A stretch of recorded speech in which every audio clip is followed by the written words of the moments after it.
And now, this is Al Helfer saying, don't miss the warm-up sessions before the game of the day. And this summer, don't strike out because your hair is dried out. Use Vitalis with wonder-working V7, the greaseless grooming discovery that does wonders for your hair. Vitalis. In just a moment, the game will get underway. The Falstaff Brewing Corporation of St. Louis, Omaha, New Orleans, and San Jose, brewers of premium quality Falstaff beer, and their distributors everywhere join in bringing you tops in baseball. Mutual's Game of the Day.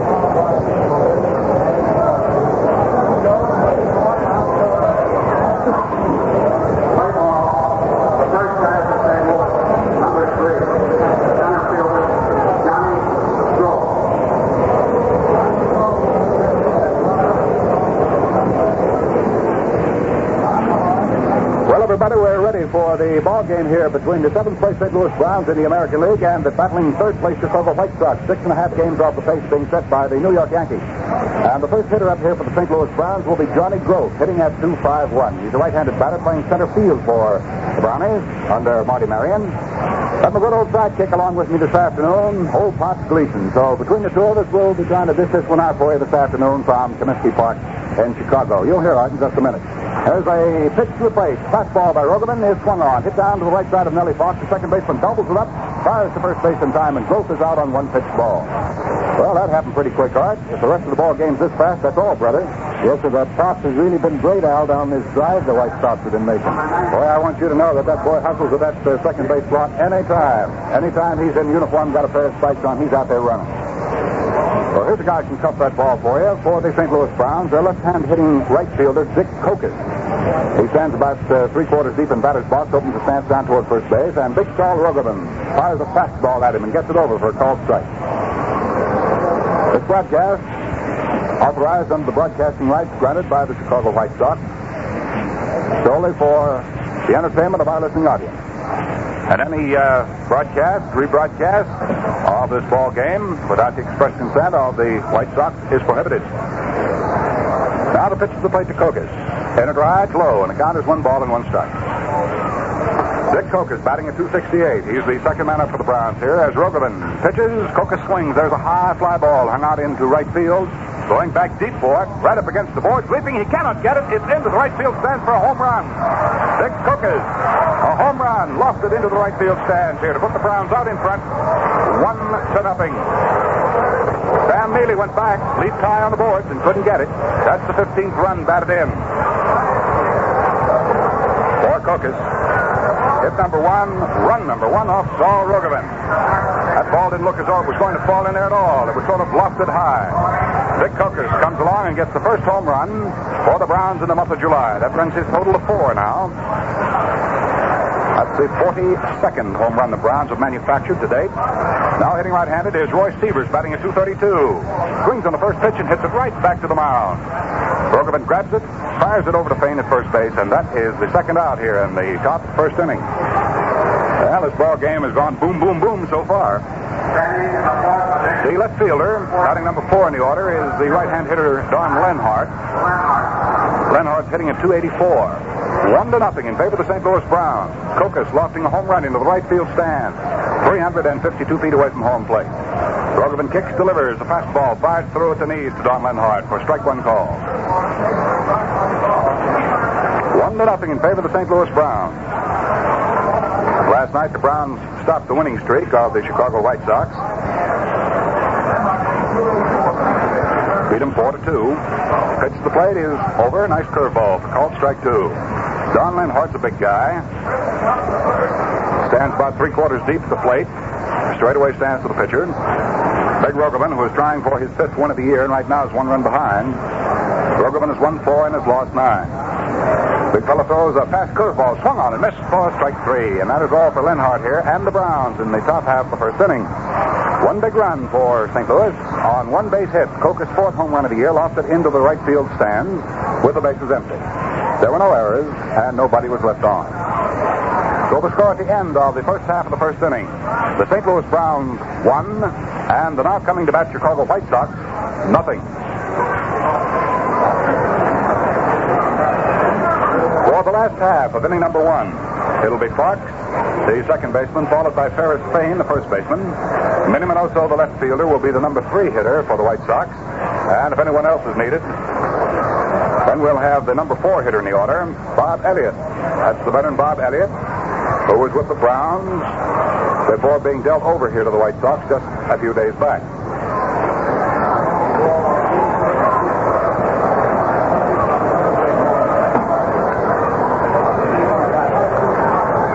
Already now on Mutual's game of the day for the last half of the first inning with the Chicago White Sox, the third place ball club in the American League, 6.5 games off the pace, being set for the sliding Yankees. By the way, they're only 5 games out in front of those Cleveland Indians now, and the Yankees last night lost the ball game. Means now that they've lost 8 straight. Milwaukee last night picked up a win in the second game from Cincinnati, and that's why night doubleheader. So they stopped their losing streak at 8, and the Yankees have 8. And they'll be attempting to stop their losing streak in today's play. We'll have the other scores of the other ball games, starting pitchers and so forth for you in just a moment. Art's working on them, and as soon as he has them, well, we'll be ready. Dick Littlefield is going to pitch now to Nelson Fox, left-hand hitting first baseman, batting at .261 for the Pale Hose. We'll set the Browns for you defensively in just a moment. Littlefield pitching, delivers, and Fox takes a fastball, 5 through for a strike. Behind the plate is Clint Courtney. First base is Roy Sievers. The second baseman for the Browns, Bob Young. The shortstop is Bill Hunter. At third is Bob Elliott. Curveball to Fox is low and outside. His count is 1 ball and 1 strike. Out in left field is Big Don Lenhart for the Browns. The center fielder is Johnny Groth, and in right field we have Dick Kokis. Plate umpire Charlie Berry looking down over the shoulder of Clint Courtney. As Littlefield, the left-hander, pitches, Fox swings on it, drives one into right field, and it's in there for a base hit, going all the way back to the wall. Nelson Fox is on his way to second. Look at that little fellow run. And pulls in there standing up with a 2-bagger.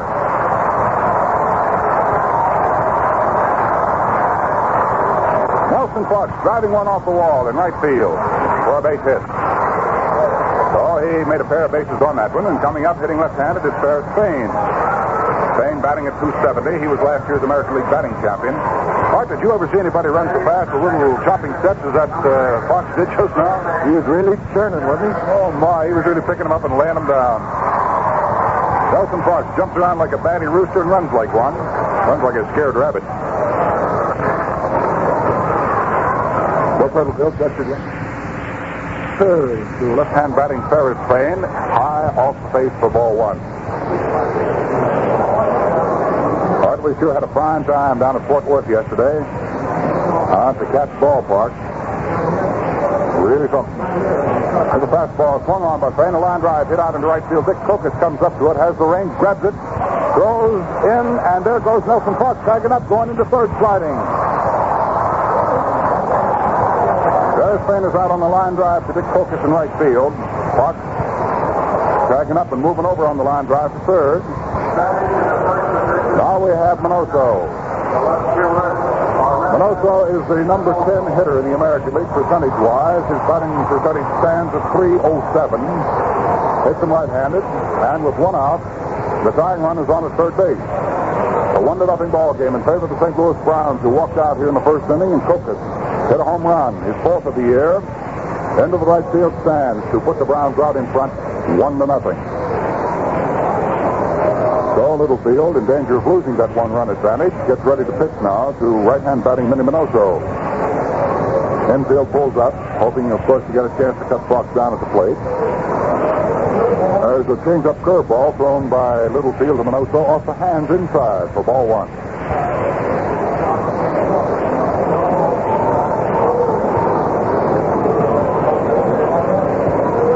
Littlefield works again. Minoso swings on it. There's the bounding ball to second. Young is up with it. Drives the runner back to third base. Fires over to first in time, and Minoso is out. So that brings on Bob Elliott. Batting at .261. Bob Elliott coming up there, hitting right-handed.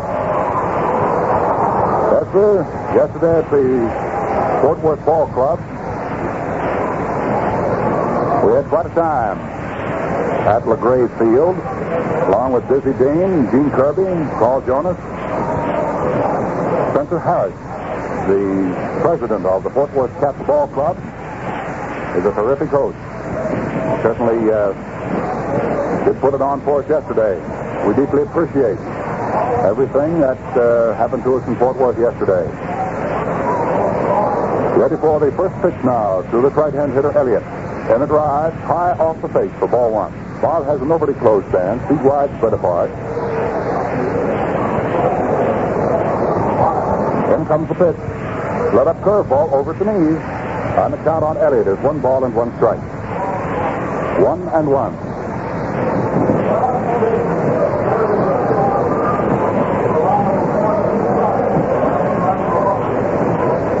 Littlefield checks his runner at third. That's the tying run at third. Fox is on there. Doubled. And then when Payne lined out to right, he took third. He's been there ever since.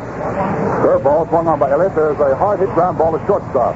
Hunter's up with it, fires to first base in time, and Littlefield gets out of the inning. So there was a big threat going here in the last half of the first inning, but no score. No runs on that one base hit. 1 man was left. There were no errors. And the score at the end of 1 full inning of play. The Browns won. The home-standing Chicago White Sox, nothing. Well, now, fans, we'd like to take time out for a minute between innings to say a very sincere thanks. Thanks for your friendly words of appreciation for these broadcasts. But, of course, we couldn't bring you this play-by-play without the support of the Falstaff folks. So, if you want to say thanks to them, just ask for Falstaff when it's time for beer. You can't do better. Just like its gold premium label says, it's premium quality beer. The choicest product of the brewer's art.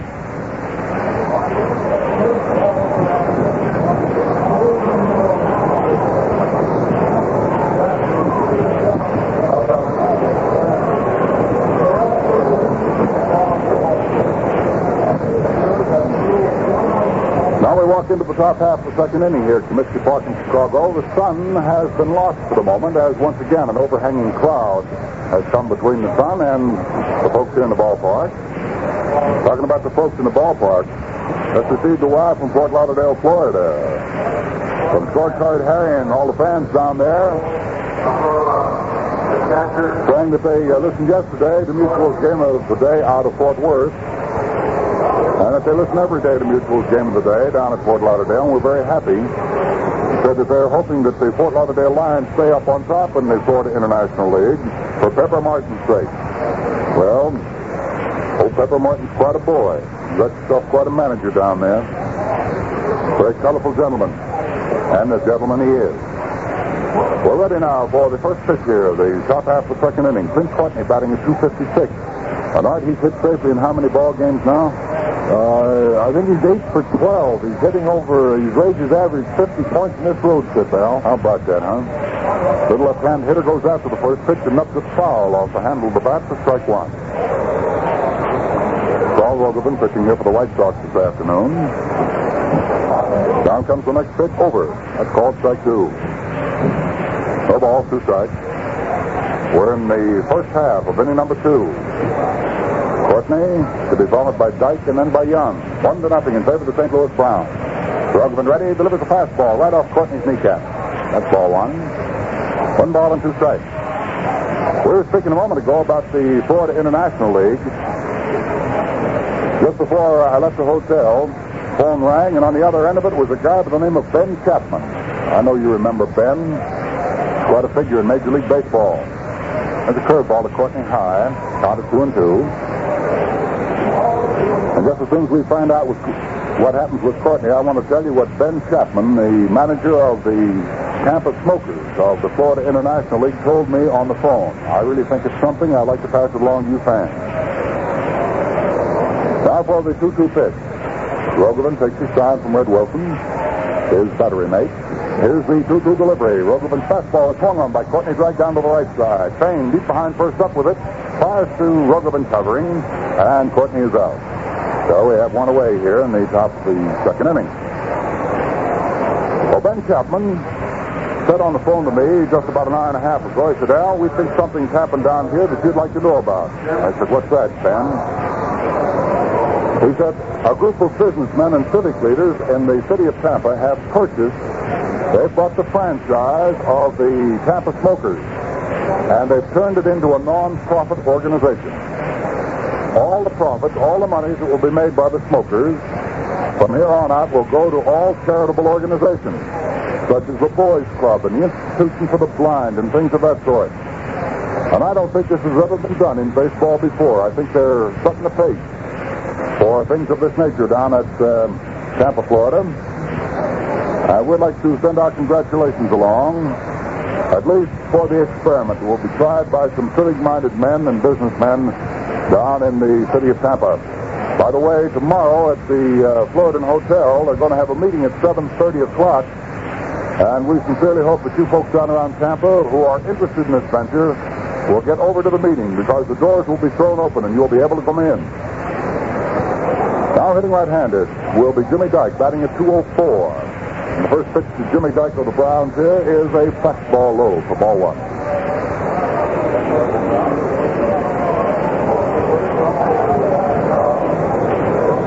In rides the next pitch over.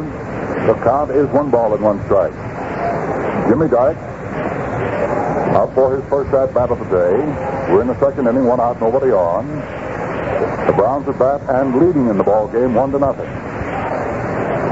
Groveland starts that gangly pumping motion of his. Kicks high, delivers a curveball. Swung on, hit down, sharply to shortstop. Up with it is Marsh. The throw to Ferris Payne at first base by a stride, and that's all for Dyke. In case you're wondering what happened with Chico Carrasquel, he's not in the lineup this afternoon for the White Sox. Chico's riding the bench with a bad leg. His ankle was twisted rather severely, so he's not in the lineup. So Freddie Marsh is playing for him. Now Bob Young, the second baseman of the Browns, comes up there. He's batting at 264, hitting left-handed. That's where I'm very interested, Art, to find out how they're going to make out with those smokers, turning it into a non-profit organization and strictly for charity. I think that's a magnificent move on the part of the Tampa Ball Club and the Florida International League. Now ready for the first pitch here to Bob Young. Rogovan cuts it loose. It's high across the bridge of the nose for ball one.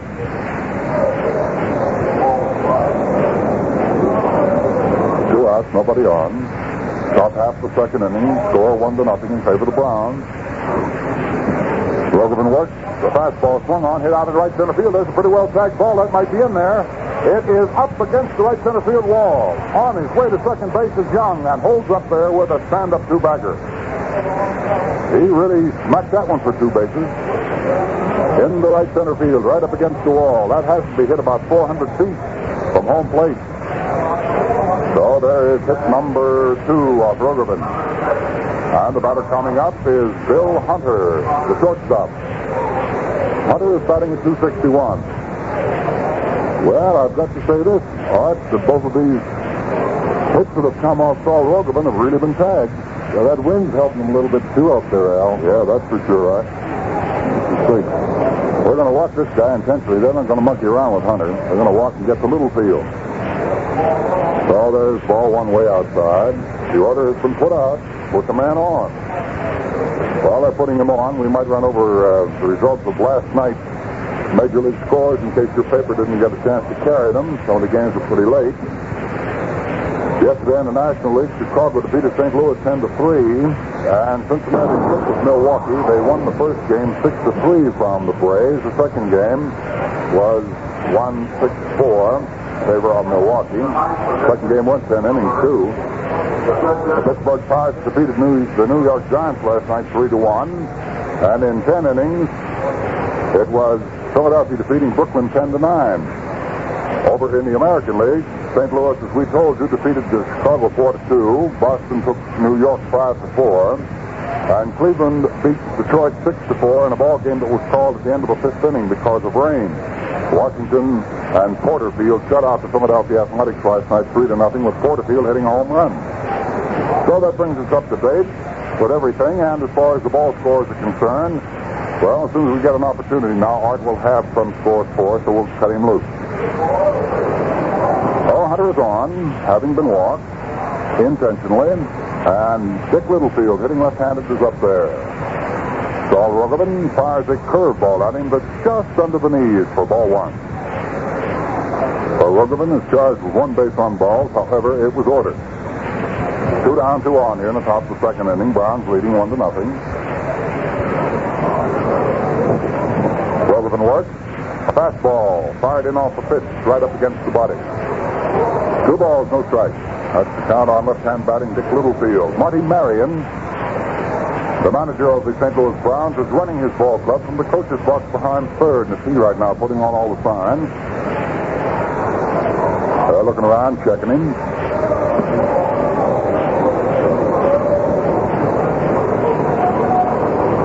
Now here's Rogovan checking his runners.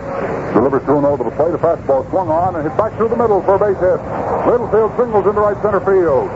Here comes the runner around third on in to score. So Littlefield comes through with a spike line drive into right center field to get himself an RBI. Thank goodness, even the pitchers are rearing up here this afternoon. That's run number 2 off Rogovan. Bill Young came tearing around third and right on in to score on that one. Running right behind him, Bill Hunter, legs all the way into third base. And the batter coming up there now is Johnny Gross, the leadoff man. 2-0 in favor of the St. Louis Browns. Talking with Bill Beck just before the ball game started. He was down in the press room. Said he just wanted to travel along with the ball club and see that everybody was out there going. Well, you can see them out there going this afternoon. These Browns are determined. They've won 27 ball games. They're trying to pick up their 28th this afternoon. Rogovan pitching to Johnny Grove, whom he got on the ground ball in the first inning to second base. Delivers him a curveball inside off the chest for ball one.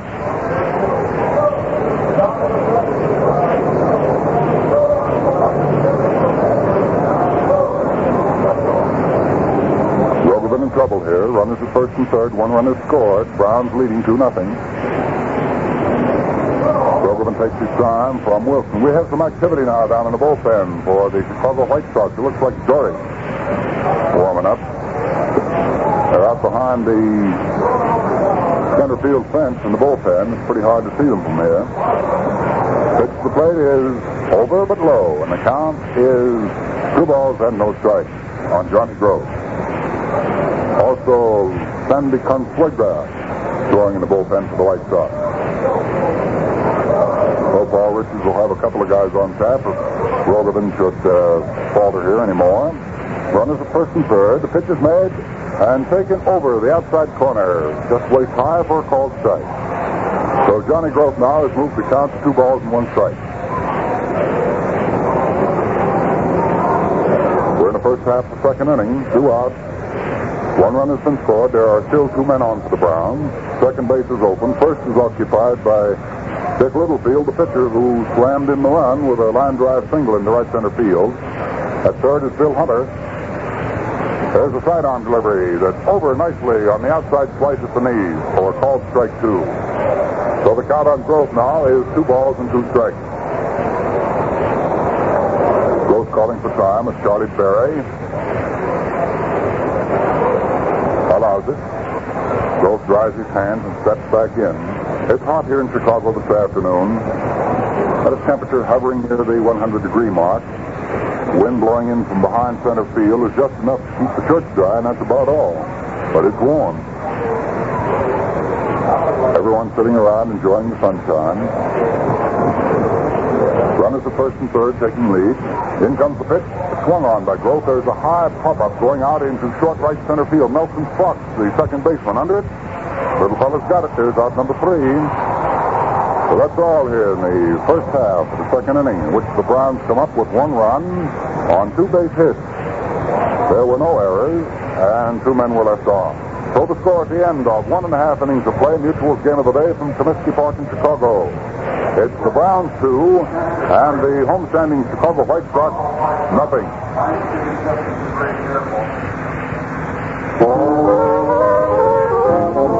Did you ever wonder what the players say when they gather round the mound?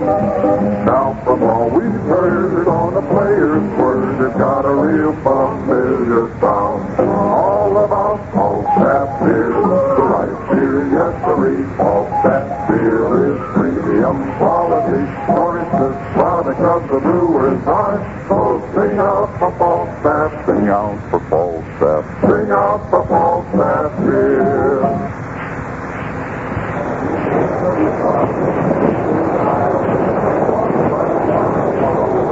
Well, we're moving into the last half of the second inning, and before we get started here, we have a minute or two's time, so let's get old Pop Gleason in here with some of the scores. Art, how about you, buddy?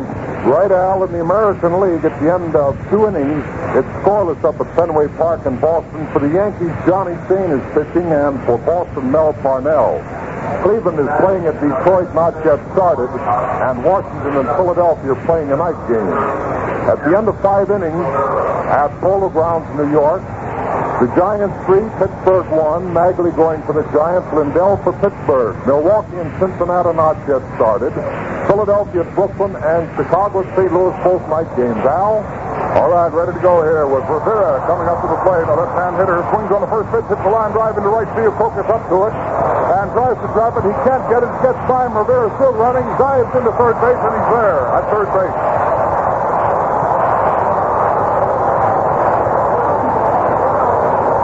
That'll undoubtedly go as a 3-base hit.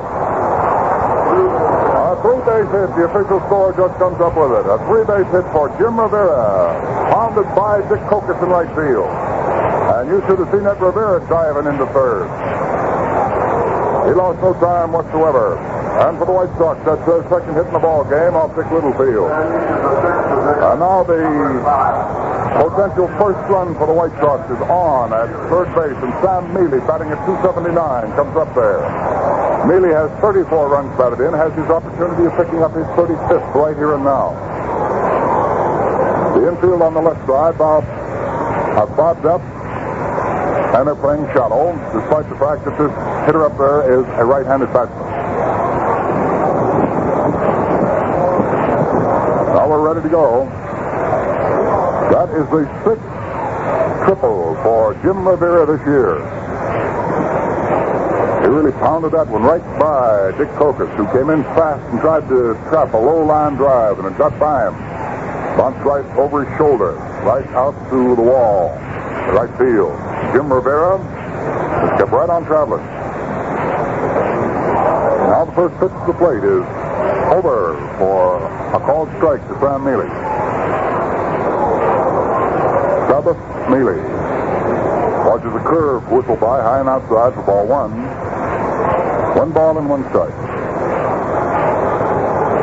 Down rides the next pitch. Littlefield's curveball is swung on and missed for strike 2.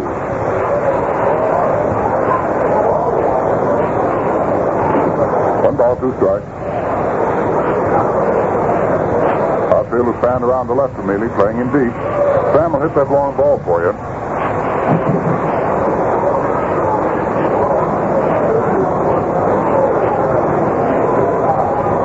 Set. Littlefield pump. The left-hander throws the fastball. It's over at the knees for called strike 3, and Sam Mealy knew it. So there's the first out here in the second inning. That's the first strikeout for Littlefield. Red Wilson is coming up there now.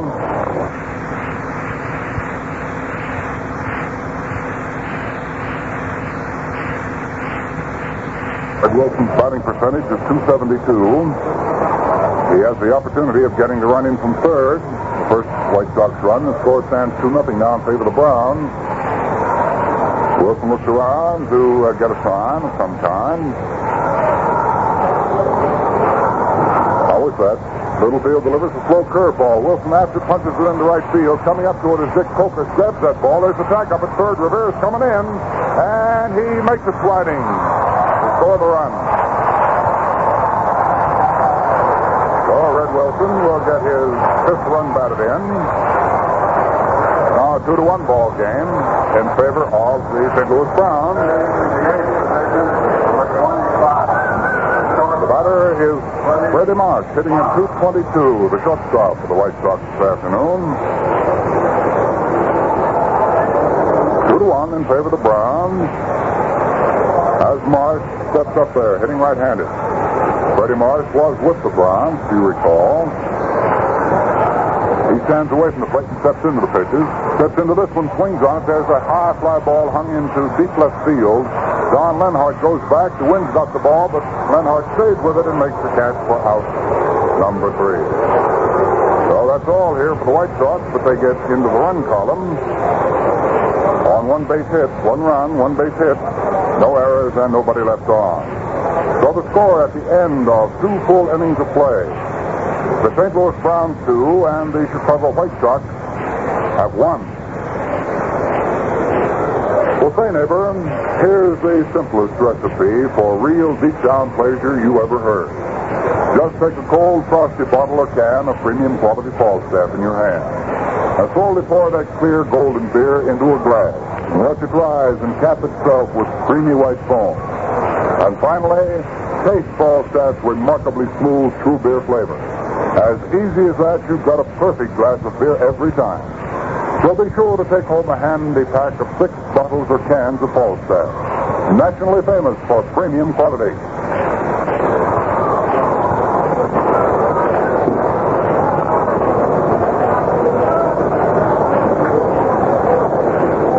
Now we're moving along to the top half of the 3rd inning here on Mutual's Game of the Day from Comiskey Park in Chicago.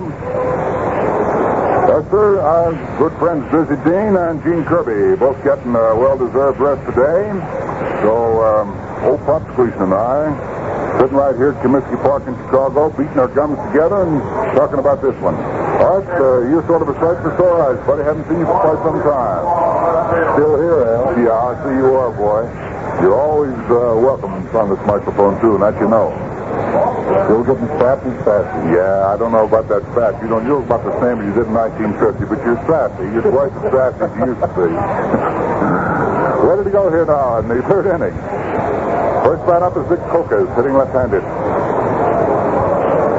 Ready for the first pitch now by Rogovan. Then it comes a slow curveball, and Kokes swings and doesn't get. Ooh, did he go for that one? He certainly was looking at that right field wall again. Strike 1, the count on Dick Kokes. Rogovan's curveball is over and good for a called strike. No balls and 2 strikes.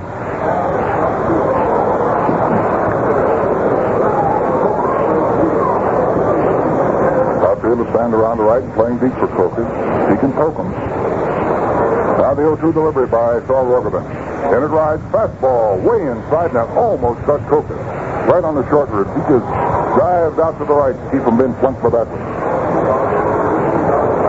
Kokes is not a little guy. He's a pretty plump, rotund fella himself. All right, stepping back up to the plate. Stands about only 5'8" and weighs about 180 pounds, so you have an idea about how round this fella is. 1 ball, 2 strike count on him. Rogovan's fast pitch is swung on. There's a line drive hit into right field. Sam Mealy is over to the right, under it, and makes the catch for the line drive for out number 1. Liner to right field. Roy Severs, who tapped weakly back to the mound in the 1st inning, becomes the batsman now for St. Louis. Roy Severs at game time was hitting at 232. Pretty good sized guy. Hits him right-handed. As soon as we find out what happens here with Roy Severs, we'll be pausing for station identification, so stand by, fellas. First pitch is swung on. There's a high fly ball hit deep into center field. Way back goes Rivera, still going back. Under it now and makes the catch. Well, we have 2 outs here in the top of the 3rd inning, and before Lenhart comes up there, let's pause 10 seconds for station identification. This is the Mutual Broadcasting System.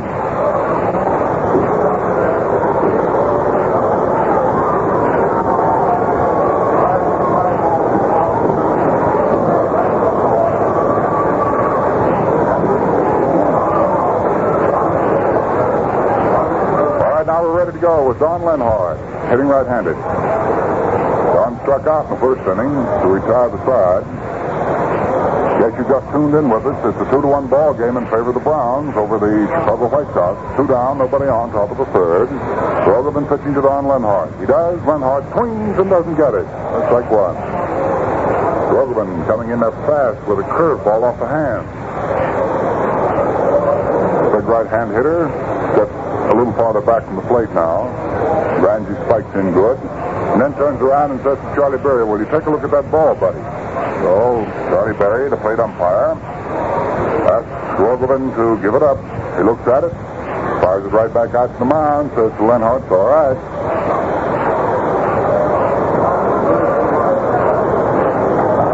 Now Rogovan's ready. Delivers. Over but low, and the count is 1 ball and 1 strike. Rogovan's ready again. Wasting no time on his pitch. Fires away low, under the knees for ball 2. 2 balls and 1 strike. First half of the third inning. Pencil is all squared away and ready. He'll be pouring 4th, 5th, and 6th in the 4th, 5th, and 6th. Fastball swung on, hit right back past the mound, right out into center field for a base hit. Don Lenhart singles right up the backbone of the diamond. That'll be hit number 4 off Rogovan. 2 outs, 1 on here in the top of the third, and Clint Courtney becomes the batsman. The little bulldog who does the catching for the Browns. Second inning, spiked the ball well, but hit a grounder where Ferris Spain could handle it deep behind first base, and Rogovan covered in time to take the toss for the putout. Now we have 2 outs and 1 on here in the top of the third inning. The Boston won and New York nothing at the end of 1 inning in the American League. 1-0, the Red Sox over the Yankees. First pitch to Clint Courtney is inside for ball 1. At the end of 3 innings, 1-0, Boston over New York. I think I said at the end of 1, didn't I, all right? That's right. At the end of 3, though, huh? End of 3, 1-0 in favor of Boston over the Yankees. Next pitch to play to Courtney is a fastball low. The count on the little fella is 2 balls and no strikes.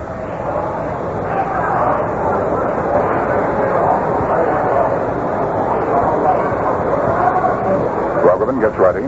Looks over at Ferris Spain at first base. Checks his runner. Don Lenhart with 2 away. Delivers. Courtney swings. There's a well-hit ball into right field. Sam Mealy scoots off to his left under it and makes the catch for out number 3.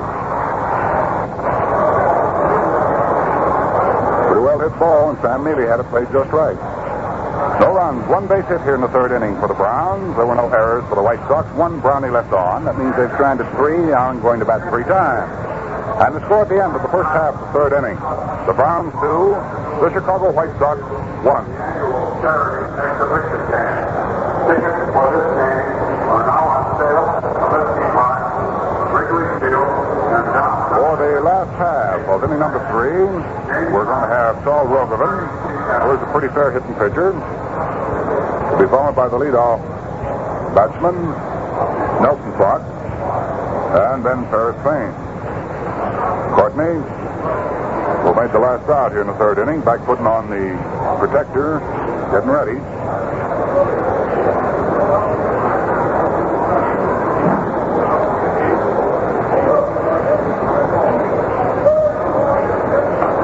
So now we get set for the last half of inning number 3. Courtney has the tools on, has gotten back up there. Dick Littlefield throwing a few warm-up pitches down. And we're moving into the last half of this third inning with Rogovan, Fox, and Fain in that order for the White Sox. Well, the sun's come out again, and it means it'll get even hotter here in Chicago now. The only redeeming feature of this entire city is that it's windy. On a hot summer day, you usually get quite a wind in off the lake, and we've been getting it so far today. And that's the only thing that's kept the town, and particularly the press section here at Comiskey Park, from feeling like a bake oven. But we'll run into these good hot days. By George, we like it better than that snow that covers the fields and the ground during the wintertime. Now hitting right-handed, Saul Rogovan. Littlefield's first offering is a curve through there for a strike.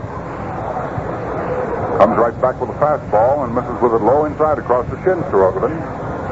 Saul's count, 1 ball, 1 strike. Last half of inning number 3. Mutual's game of the day from Comiskey Park in Chicago.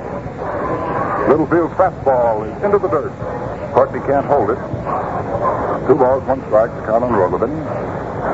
Tomorrow, the Mutual crew will be moving into Ebbets Field. Tomorrow, I'll be taking a little time off. Liz and Gene will be with you tomorrow from Ebbets Field. Lise, I guess you and I better go swimming, buddy. Boy, that beach would be nice, huh? I could use it today.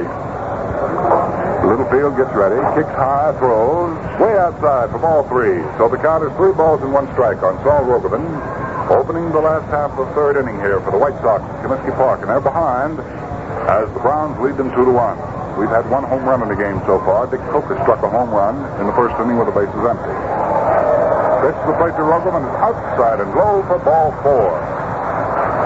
Well, this is the guy that Littlefield didn't want to lose, and he lost him. That's the first base on balls given up by the St. Louis left-hander. Nelson Fox is to start the 2nd batting go-round for Chicago.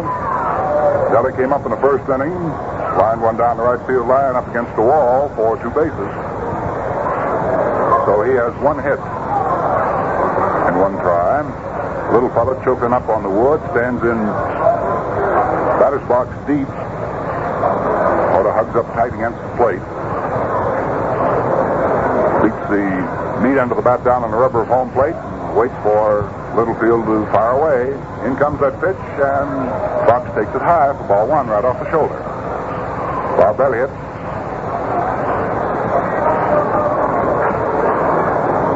just come up and selected a bat. That's sort of an optimistic move. There's a curveball thrown to Fox over for a called strike. Count is 1 ball and 1 strike. Bob Elliott's behind Fain and Minoso, but still he came out and selected a bat. Guess they must be figuring on doing a little of that go-go stuff they've been talking about around Chicago here. Pitch to the plate to Fox is over but high, and his count has moved now to 2-1. 2 balls, 1 strike on Nellie Fox. Nobody out, 1 on here in the bottom of the 3rd. So the tying run for the White Sox is on in Saul Rogovan, who was walked. Down comes the pitch. Fox runs up on it and bluffs the bunt, takes the pitch to the outside for ball 3. 3-1. Courtney bluffed the throw down to first, and Saul Rogovan came hustling back in there. Saul's a big guy that takes him a little time to move. 3-1. There's still a danger of a bunt, so at 3rd base, Jimmy Dyke is playing up pretty close. Now the 3-1 pitch. Fastball is thrown all the way behind the head of Nelson Fox for ball 4. That ball almost got away from Clint Courtney. So 2 walks have jumped up here in the last half of the 3rd inning. Rogovan goes on down to 2nd now as Nelson Fox moves over and takes his station at 1st. That's 2nd base on balls given up by Littlefield, and both of them here in the last half of the 3rd inning. So the tying run has been moved to 2nd base on that walk, and the lead run has been placed at 1st. And hitting left-handed is Ferris Fain, who hit a ball well in the 1st inning, but lined where Dick Kokas could get his hands on it. The infield on the left side is pulled up a couple of steps. The outfield panned around slightly to right, not playing too deep, with the exception of right fielder Dick Kokas. He's back. And the first pitch plate is swung on by Fain. There's a line drive down the right field line, and it is just foul by a couple of feet. That ball was hit right into the corner. Fain leaned into an inside fastball. Littlefield apparently was trying to break it off Ferris Fain's hand. See down in the bullpen for the St. Louis Browns. Got a left-hander up there going. Little Max Lanier. So Littlefield has trouble brewing here in the last half of the 3rd inning. It's all of his own making. He's walked 2 men and has runners at 1st and 2nd with nobody out in the last of the 3rd. Ferris Fain up there trying to collect his first base hit of the afternoon. He's 0 for 1. Backing a couple of feet, he had it too. Spiked right into the corner. Kokas didn't have a chance of getting over to get it.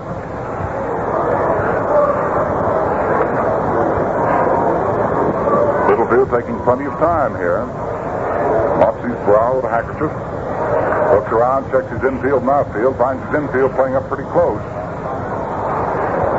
particular, first baseman Roy Sievers is up ahead of Nelson Fox on the first base line. Second base combination playing deep. They're playing up close at first and third. Pitch to plate is swung on by Fain. Here comes a foul ball back right under our microphone. So the count on Fain now is no balls, 2 strikes. Last half of the third inning, 2 base runners on, nobody out.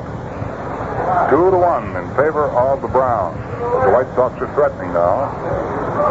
Max Lanier throws even harder down the St. Louis bullpen as Littlefield gets ready. Down comes the pitch. Fastball swung on and hit foul off to the left of the plate up into the second tier, out of play. What you got there, out of score, buddy? Yeah, the Pittsburgh Pirates, Al, just tied the Giants at the end of 6 innings, 3-3. Boston won, and the Yankees nothing at the end of 4. Boy, those New York Yankees have really been slipping and sliding around, Art. What's that, 8 straight? They've lost 8 straight, and they seem to be on their way to lose their 9th straight. Yeah, against Merrill Parnell, he's a tough customer. Well, I can just see old Casey squirming and fidgeting, and he can squirm and fidget. He's a master at it. Now the 0-2 pitch. Paris Fain stands in, grips the handle of that bat, chokes up on it. Straightaway stands the pitcher. Saul Rogerman steps off at second. Nellie Fox steps away from first, and time is called as Littlefield is taking too much time, and Paris Fain backs away. Ahead. Drying his hands off. Now moves back in, gets a good solid grip on that bat. Littlefield's ready. Throws him a curveball. It stays upstairs right under the chin. 1 ball and 2 strikes. The count on Paris Fain. You can probably hear the wind whipping into our microphones here. It's starting to blow up pretty heavy. Coming right from behind home plate to straightaway center field. That's going to help those fly balls hit out the center field sector. Dick Littlefield pumps, delivers, high for ball 2. 2 balls and 2 strikes. Tempo of this ball game will probably slow down considerably as the afternoon wears on because it's hot out in that diamond. Say that these guys were perspiring profusely would be an understatement. And they're drenched already. Now for the 2-2 pitch here on Paris Fain.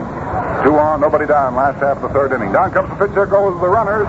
The ball is swung on and lined to the shortstop, who bobbles the ball, picks up, throws to second base for a force out on Nelson Fox, who had to hold up on that play. The throw on to first base was not in time, and Rogerman moved on into third. Well, that was taking quite a chance.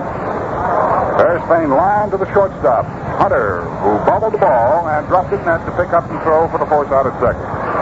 Fain is on at first. Fox forced out at second base on the play. From the shortstop to the second baseman, Bob Young covering. And on the force out, Rogerman moves over to third. Oh, that was more good luck than good management. Miniminoso up now. There'll be no error on that. They got the one in the middle. Miniminoso, 0 for 1 this afternoon, 307 hitter at game time. First pitch to him is low for ball 1. Infield playing their usual positions as Minoso swings and drills one into center field for a base hit.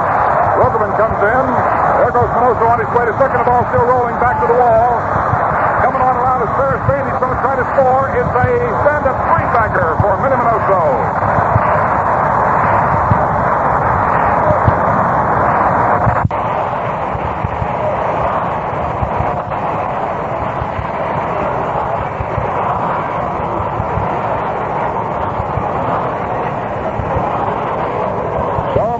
Puts the White Sox ahead here in the last half of the third inning by a 3-2 score as he drives in 2. That gives him 41 runs batted in this year. And off Littlefield, hit number 3, runs 2 and 3. So the complexion of this one has changed almost in the twinkling of an eye. And Marty Marion comes out and says, "Bring me on Max Lanier." So that's going to be all for Littlefield as Max Lanier will relieve him right now. Lanier, Max Lanier, formerly with the St. Louis Cardinals, the New York Giants, and waved out of the league, and now over here with the St. Louis Browns. So Max Lanier will come on to pitch here to Bob Elliott, the third baseman, in the last half of the third inning. So the Chicago White Sox stayed with it and have moved back into the lead in this ball game. I should have said moved into the lead in this ball game. They have never had it. This is the first time they've had the opportunity of saying we're ahead of the Browns. And Max Lanier comes on. As far as Max Lanier is concerned, we'll see what his record is. We'll look that up for you in just a moment. Let's see. 2 1/3 innings has been pitched by Rogovin. Check me on this, will you, Art? 2 1/3 innings. He's given up. I don't mean Rogovin. I mean Littlefield. 2 1/3 innings. He's given up 3 runs, 3 hits, passed 2 and struck out 1. That's right, Al. I almost had Rogovin out of that ball game, man. He'd come up here with a ball bat and be getting me, wouldn't he? Sir, he's got the lead now. He wants to keep it. He's going after his 5th win here this afternoon. He's won 4 and lost 9. So Max Lanier comes on. He'll pitch to Bob Elliott with Minnie Minoso at third base and 1 out. Well, as I said, Art, the complexion has changed, old buddy. Yes, sir, Al. I think that wind's changed a little bit, too. I can get a slight whiff of the stockyards. What do you mean a slight whiff of the stockyards, brother? That's a full blast. Must be doing business over there, sir. That's good news for you. It's a bumper crop. Yeah, this Chicago is a great town, Art. The more you're in it, the more you know about it, one way or another. I'm telling you, you've been in Chicago here all summer long, or the biggest end of it, haven't you? Too long.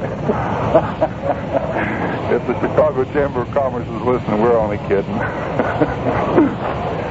Max Lanier, the little left-hander, has come on here for the St. Louis Browns in the last half of the 3rd inning, which the White Sox have wrested the lead from the St. Louis Browns and are now up on top 3-2. And they're drinking with their 4th run at third base right now. So Lanier is on.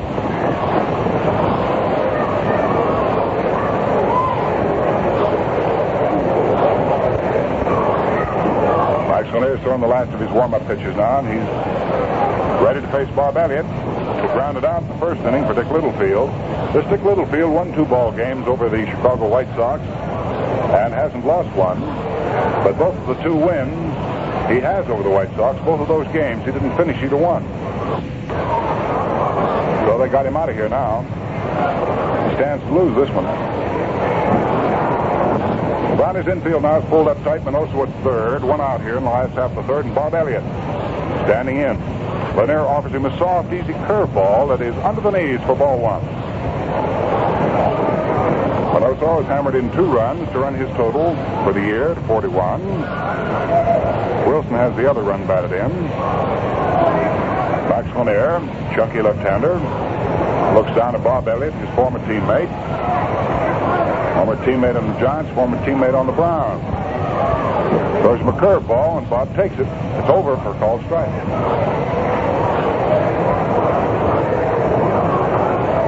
1 ball, 1 strike. The Browns and the White Sox. Right here at Comiskey Park this afternoon on Mutual's Game of the Day. Now we're set for the next pitch from Lanier. Here it comes. Fastball. Swung on and hit down to deep shortstop. Up with it is Hunter, fires to first base, and Elliott is out as the run comes in to score. So Elliott is out of there. I think, unless my old eyes deceive me, that third baseman Jim Dyke had the tip end of his glove on that drive deep shortstop. He dived out there, so we're going to have to say it's a 5 to 6 to 3 put out, I think. But put out it was. Yeah, but we just had verification on the public address system here in the press section. Rivera up there now. Swings on the first pitch, and there's a line drive hit past Johnny Gross into center field. Look at that Rivera go. He's on his way to second. Turns to the left at second. He's moving over to third base now. It's a stand-up three-bagger for Jim Rivera. Well, that hit will come off by Max Lanier. 4-2 in favor of the Chicago White Sox. Rivera just spiked that ball and spiked it well.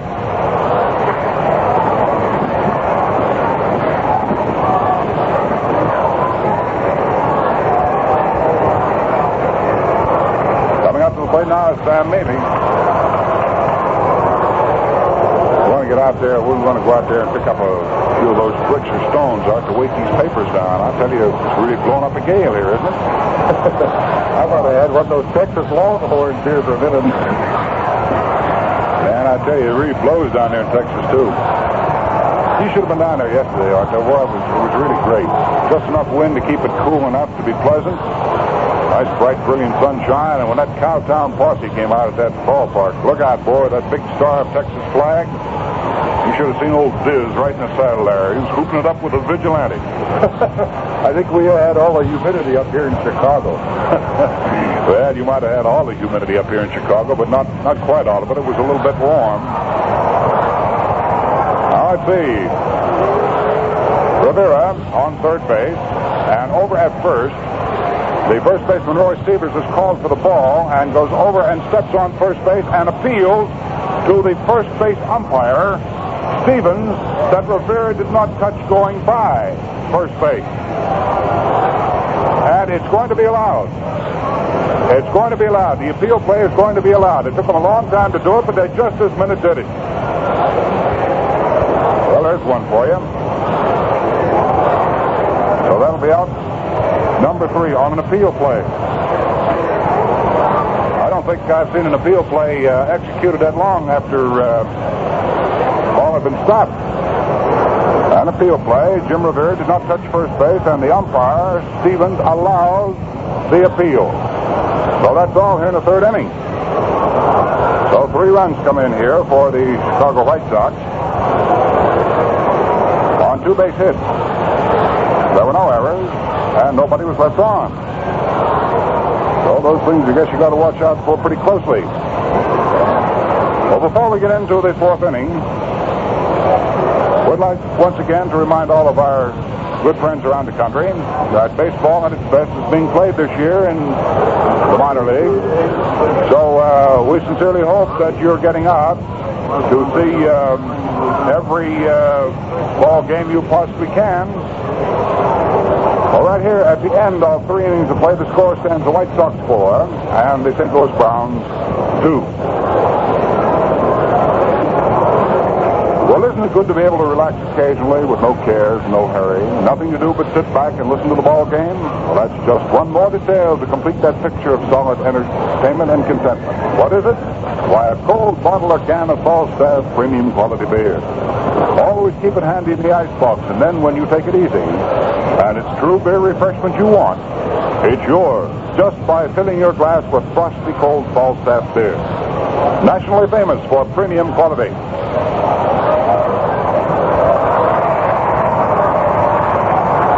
Now we're ready for the 4th inning, with Jimmy Dyke coming up to the plate as the first batsman in the 4th inning. So, let's turn Pops Gleason loose on 4, 5, and 6. You all ready, Pop? Right, Al. Jimmy Dyke bats him right-handed. He's been up once, bounced out to the shortstop. Roggeman ready. Delivers his first pitch, and there's a pop-up going out to short center field. Going back under it, getting under it is Nellie Fox, and that's it for the out. So here in the top of the 4th inning, with the Chicago White Sox leading the St. Louis Browns 4-2, Jimmy Dyke hits the first ball pitch for a pop-up to Nellie Fox. And it brings up the left-handed batting Bob Young, who's batting at .264, doubled to center field and scores. The pitch to Young is up high for ball 1.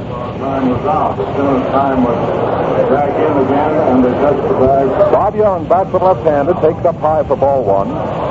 The announcement just came from the official score that time had been called, and the appeal play could not be made until time had been called back in. A called strike on Bobby Young, as the curveball by Roggeman picks up the inside corner, and the count goes to 1-1. They could not make the play at first until time had been put back in by the umpire, and that was the cause of the delay on the appeal play. A let-up pitch is up high for ball 2, 2-1. The Brownies batting, top of the 4th inning as they trail the White Sox by 2 runs. It's Chicago 4, St. Louis 2.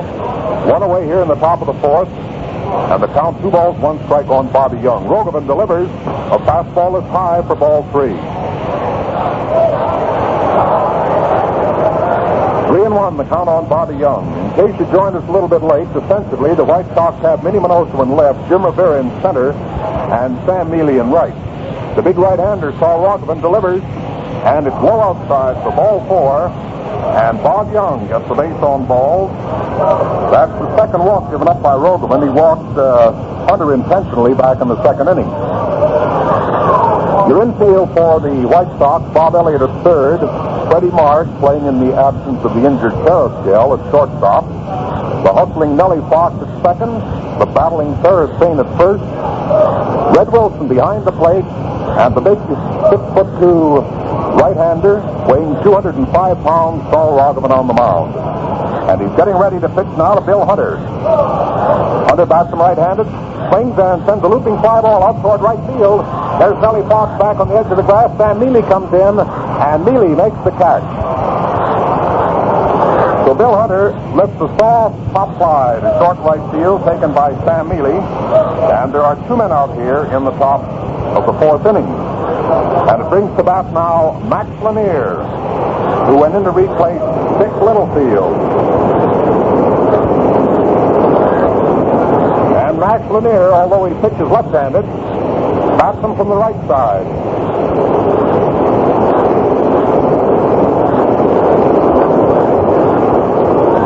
Lanier standing deep in the batter's box, well up toward the plate, up on the handle of the bat a couple of inches.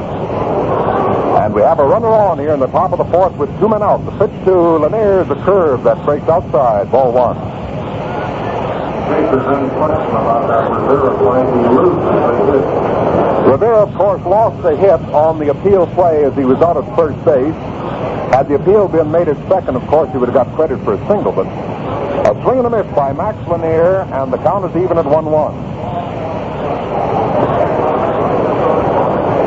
Jim Rivera is playing Lanier straight away, and the infield is set up straight away for Lanier. Now Rogovan into his stretch, checks his runner, delivers to Lanier, out, called strike over the outside corner, and it's 1 ball, 2 strikes.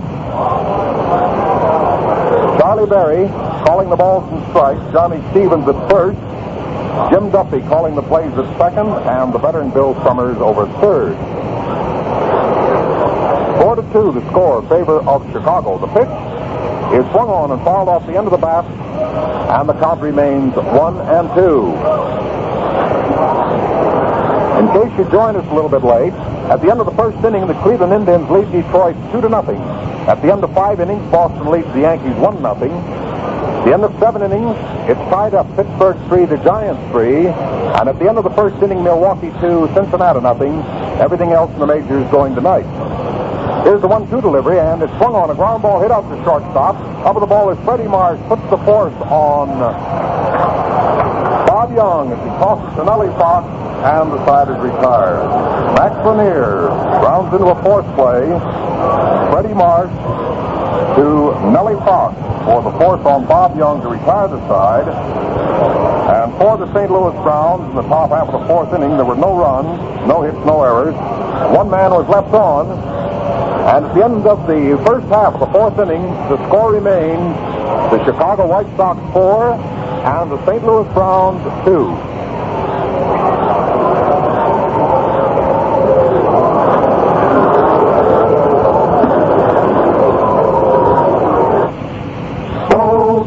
Stands out without a doubt, and that requires a sign. But according to the catcher, here's what the umpire cries: time out, balls! Smooth and golden mellow brew, that's real enjoyment through and through. Taste it once, and once you do, you'll sing out for Falstaff, sing out for Falstaff, sing out for Falstaff beer.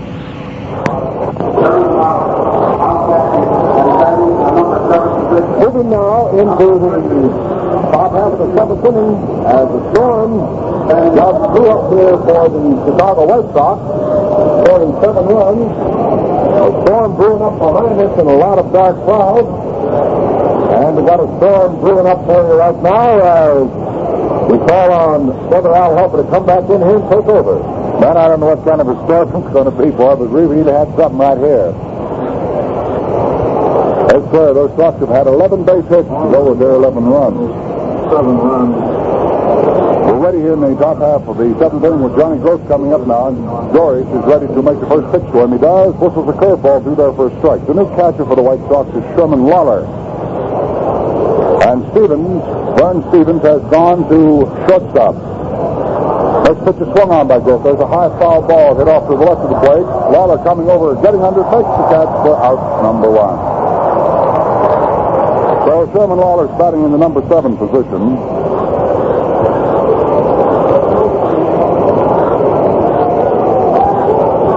Sherman Lawler doing the White Sox catching here in the 7th inning. Stevens is at shortstop. That's Vern Stevens.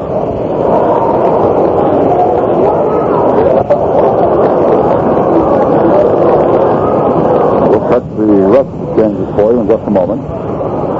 Boy, that crowd behind us is really dark. Here's the Kokis with 1 hit and 3 tries. Doris fires fastball with left-handed batting Kokis and misses with it outside for ball 1. 3 runs on 7 hits for St. Louis. Has committed no errors. Has stranded 6 men on so far. Kokis swings on the next pitch. It's a high fly ball out into left field. Minoso coming on for it. Makes the catch for out number 2. So we have 2 up and 2 down here in the top of the 7th inning, and that brings on Roy Sievers, the first baseman.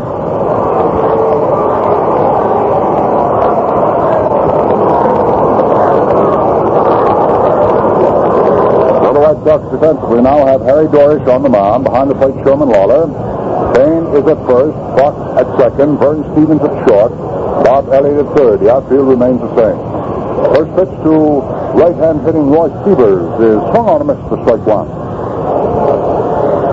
All of these runs going to help the cause of starting pitcher Saul Rogovan. There's a fastball swung on and a high pop-up. The result out in very short right center field. Going backward is Nelson Fox, the second baseman, under and takes it for out number 3. So there was no trouble in the top of the 7th inning for Harry Doris. He mowed the Browns down in order. And the score at the end of 6.5 innings of play is the Browns 3 and the White Sox 11.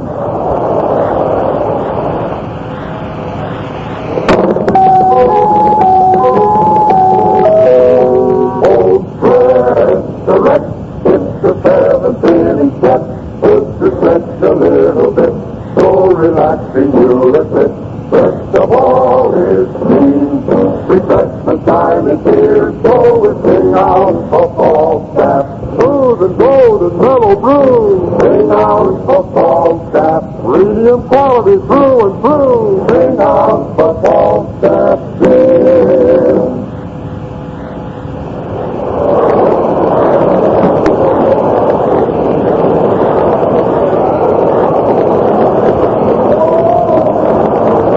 Into the last half of the 7th inning here at Comiskey Park in Chicago, and it's getting exceedingly dark out behind right field, and we may have rain before this ball game has reached its conclusion. However, rest assured it is an official ball game now, so we have no worry on that score. But it's getting very dark here at Chicago. The wind blowing in off the lake, blowing at a terrific clip, and we may have rain as it is being preceded now by thunder. Wind is whipping up down behind center field and bringing up the dust off the diamond. So here we go in the last half of the 7th inning. First man up will be Sherman Lawler, the right-hand hitting catcher, relief catcher. Out of the mound is Bobo Holloman. Makes the first pitch, crossfire that misses low and outside for ball 1. We've got a dust storm going on right here now. That usually precedes the rain. Curveball thrown by Holloman is in off the hip for ball 1. Other ball 2. 2 balls and no strikes. As soon as we find out what happens with Sherman Lawler, we'll have a quick pause for identification. Lawler watches the fastball slide off outside for ball 3. 3 balls and no strikes. Getting gray. It's getting very dark here in Chicago now. The wind is blowing very stiffly from behind center field. Pitch to the plate to Sherman Lawler is a fastball over for a called strike 1. 3 balls and 1 strike is the count on Sherman Lawler. Holloman next pitch is swung on by Lawler. There's a high, tremendously high fly ball into right center field. Getting under it is Dick Kokis, the right fielder, and makes the catch for out number 1. That'll bring up Vern Stevens. Before he comes up there, let's pause 10 seconds for station identification. This is the Mutual Broadcasting System.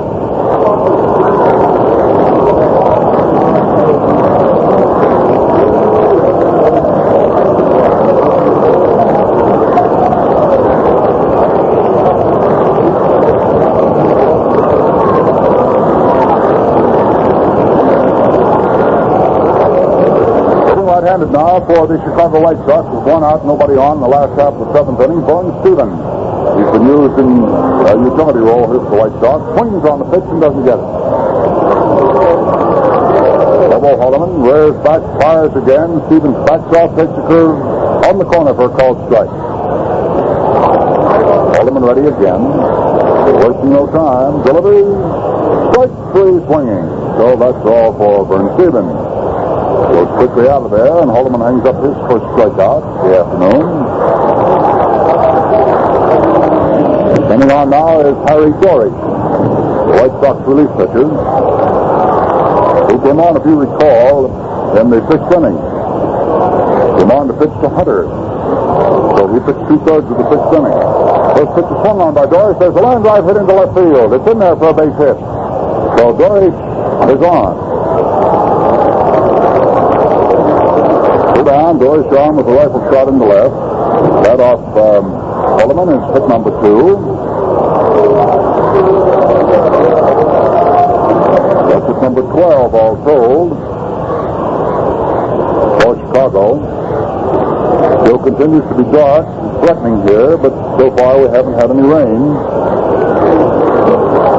Now the crust has been kicked up and swirling around over the field, makes it look sort of brownishly hazy. The batsman is Nelson Fox. Second baseman starting the first batting go-round for Chicago. He's been up there 3 times officially and has had 3 doubles. Takes the first pitch across the shins on the inside for ball 1.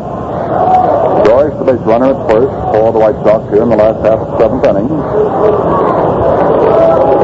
11-3 in favor of Chicago over the St. Louis Browns. Holloman's fastball is inside off the belt buckle. Ball 2 to Nellie Fox. 11 runs on 12 hits for Chicago. 3 runs on 7 hits for the Browns. In comes the next pitch, fastball, low on the inside. 3 balls, no strikes. I don't blame old Pops. 6 runs in the 6th inning. He really had a merry-go-round working, didn't he? 3-0 delivery outside for ball 4. So Nelson Fox throws his stick away, moves off to first base, and Harry Doris walks down second. Off Holloman, that's base on balls number 1. That's the first base on balls to be picked up this afternoon by the White Sox off the pitching of the St. Louis Browns. Littlefield, Lanier, Stewart, Gleason, and now Holloman. Batting left-handed is Ferris Payne. Helfer heads on 0 for 2 this afternoon. He sacrificed once and walked once. He's up there for the 5th time swinging that lumber. 2 down, 2 on, last half of the 7th inning.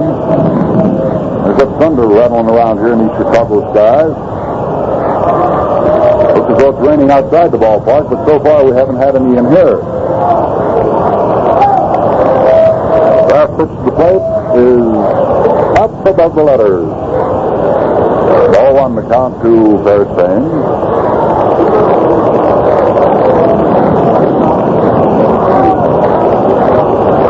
Holloman ready, delivers 1-0, fastball over at the knees.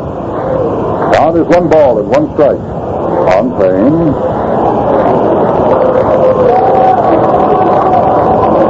11 runs have been batted in here by the White Sox this afternoon. Minnie Minoso has 5 of them. He's having himself quite a day.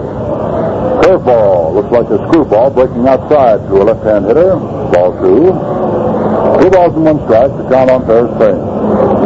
Runners at first and second, 2 down, last of the 7th. Holloman's given up 2 hits so far, no runs. Payne swings on the next pitch, dumps it Down along the left field line. It's in there for a base hit. Here comes Dory turning around third. He's coming in to score. There's the pickup. Nelson Clarkson's going to try to score. The throw comes in. Not in time. And Clarkson scores also.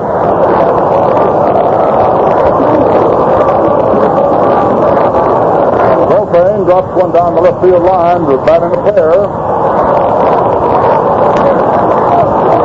That shoots the Chicago total up to 13.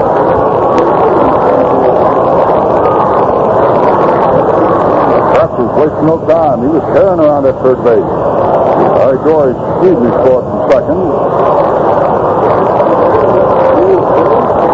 Bagger hit into left field right down the line. And here comes the rain. Brother, it's really coming. And the plate umpire, Charlie Berry, says, wait a minute, boys. Let's hold this one up. Let's hold this one up and see what's going to happen. So the rain came right after Ferris Payne double. So being held up right now. Let's see how long it's going to be held up. So it's all entirely up to the umpire. Right now, it's 13 runs on 13 base hits for the White Sox. And for the St. Louis Brownies, 3 runs on 7 base hits. Neither side has been charged with an error here this afternoon. 6 men have been left on so far by the Browns and going to bat 7 times. And 4 men have been left on by the Chicago White Sox. It means simply that they have been moving them off the bases and the Browns haven't. So the ball game's going to be held up for a little while. Do we see whether or not it's going to rain hard enough to stop this one completely? Actually, right now the rain is slackened off, so we can hardly see it. Sort of came down in one of those April showers coming here on the first day of July in the Windy City. I wouldn't be a bit surprised if we might get this one started right back again. Up here comes Charlie Berry out. So as long as that was just a little flush of a shower, let's get back at it, huh? So we're very thankful that we're continue here because after all, got a plane to catch to New York tonight. And while the canvas is being taken off home plate and pitcher's mound, got a couple of wives we'd like to acknowledge. One from Childress, or is it Childress, Texas? From Nell Carter asking this question: on an appeal play, is the hit allowed? Well, it all depends. In the case of Jim Rivera this time, it was not allowed because he didn't touch first base. Memphis, Tennessee sends a wire, and an old friend of ours, the toots the trumpet in the band. We call him Cousin Jimmy. Cuz wants to know which of the two of us have the tougher one-nighters. We playing with the band or me on the baseball circuit? I don't know. I guess it's a little cross-up of both. From Hot Springs, Arkansas, a very fine wire from Eddie Honeck to tell us that tomorrow is going to be Hal Martin night in Hot Springs, and the fans are presenting him with a set of golf clubs. Hal is the leading home run hitter of the Cotton States League with 28. We've said it right up to the minute. And I wish him all the good luck in the world and hope the fans get out and have a look at what's going to go on. Also from Sidney, Montana, Ray Whiting tells us that Roger Blodgett, 16-year-old, pitched a no-hit, no-run game as Sidney, Montana Junior Legion team defeated minus North Dakota Junior Legion 3-0 on the 25th. Struck out 13 batters and has won 2 and lost 1. And the folks out there listen to the game of the day over KGCX in Sydney. Wish them all the luck in the world out there, too, and hope they're with us every day when the game of the day is sent their way. Well, now, we start back at the business here at White Sox Park. Minnie Minoso is the batter. Down comes the pitch to Minoso, and the Atherton doesn't get it. Strike 1. Thunder still rattling through the skies overhead. Minoso swings on the next pitch and doesn't get it. Alderman's count with him is no balls, 2 strikes. Payne leads off second. In comes the pitch swung on. There is a looping fly ball hit into right field. Kokis comes up to it and grabs it for out number 3. So that's all here in the 7th inning. But the White Sox pick up a pair. 2 runs on 2 base hits. There were no errors and 1 man was left on. And before we go to the top half of the 8th inning, I'd like to once again remind all of you folks about your minor league ball club. And by the way, speaking of the minor leagues, half of the 8 farm clubs of the White Sox are in first place today following last night's action. are Memphis. They're tied with Nashville, Colorado Springs, Waterloo, and Madisonville. Well, sincerely hope that all you folks are going to get out and cheer those boys and keep them right up in the top spot in their league. They've had some good pitching and some heavy hitting. Well, right here we've had some heavy pitching, heavy hitting, vice versa.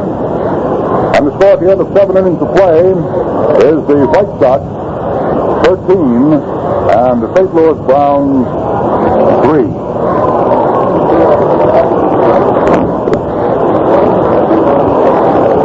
We've got a chore to do around the house that you've been putting off. Well, here's how to get the job done. Promise yourself a reward for doing it well, like a good cold bottle or can of Falstaff beer.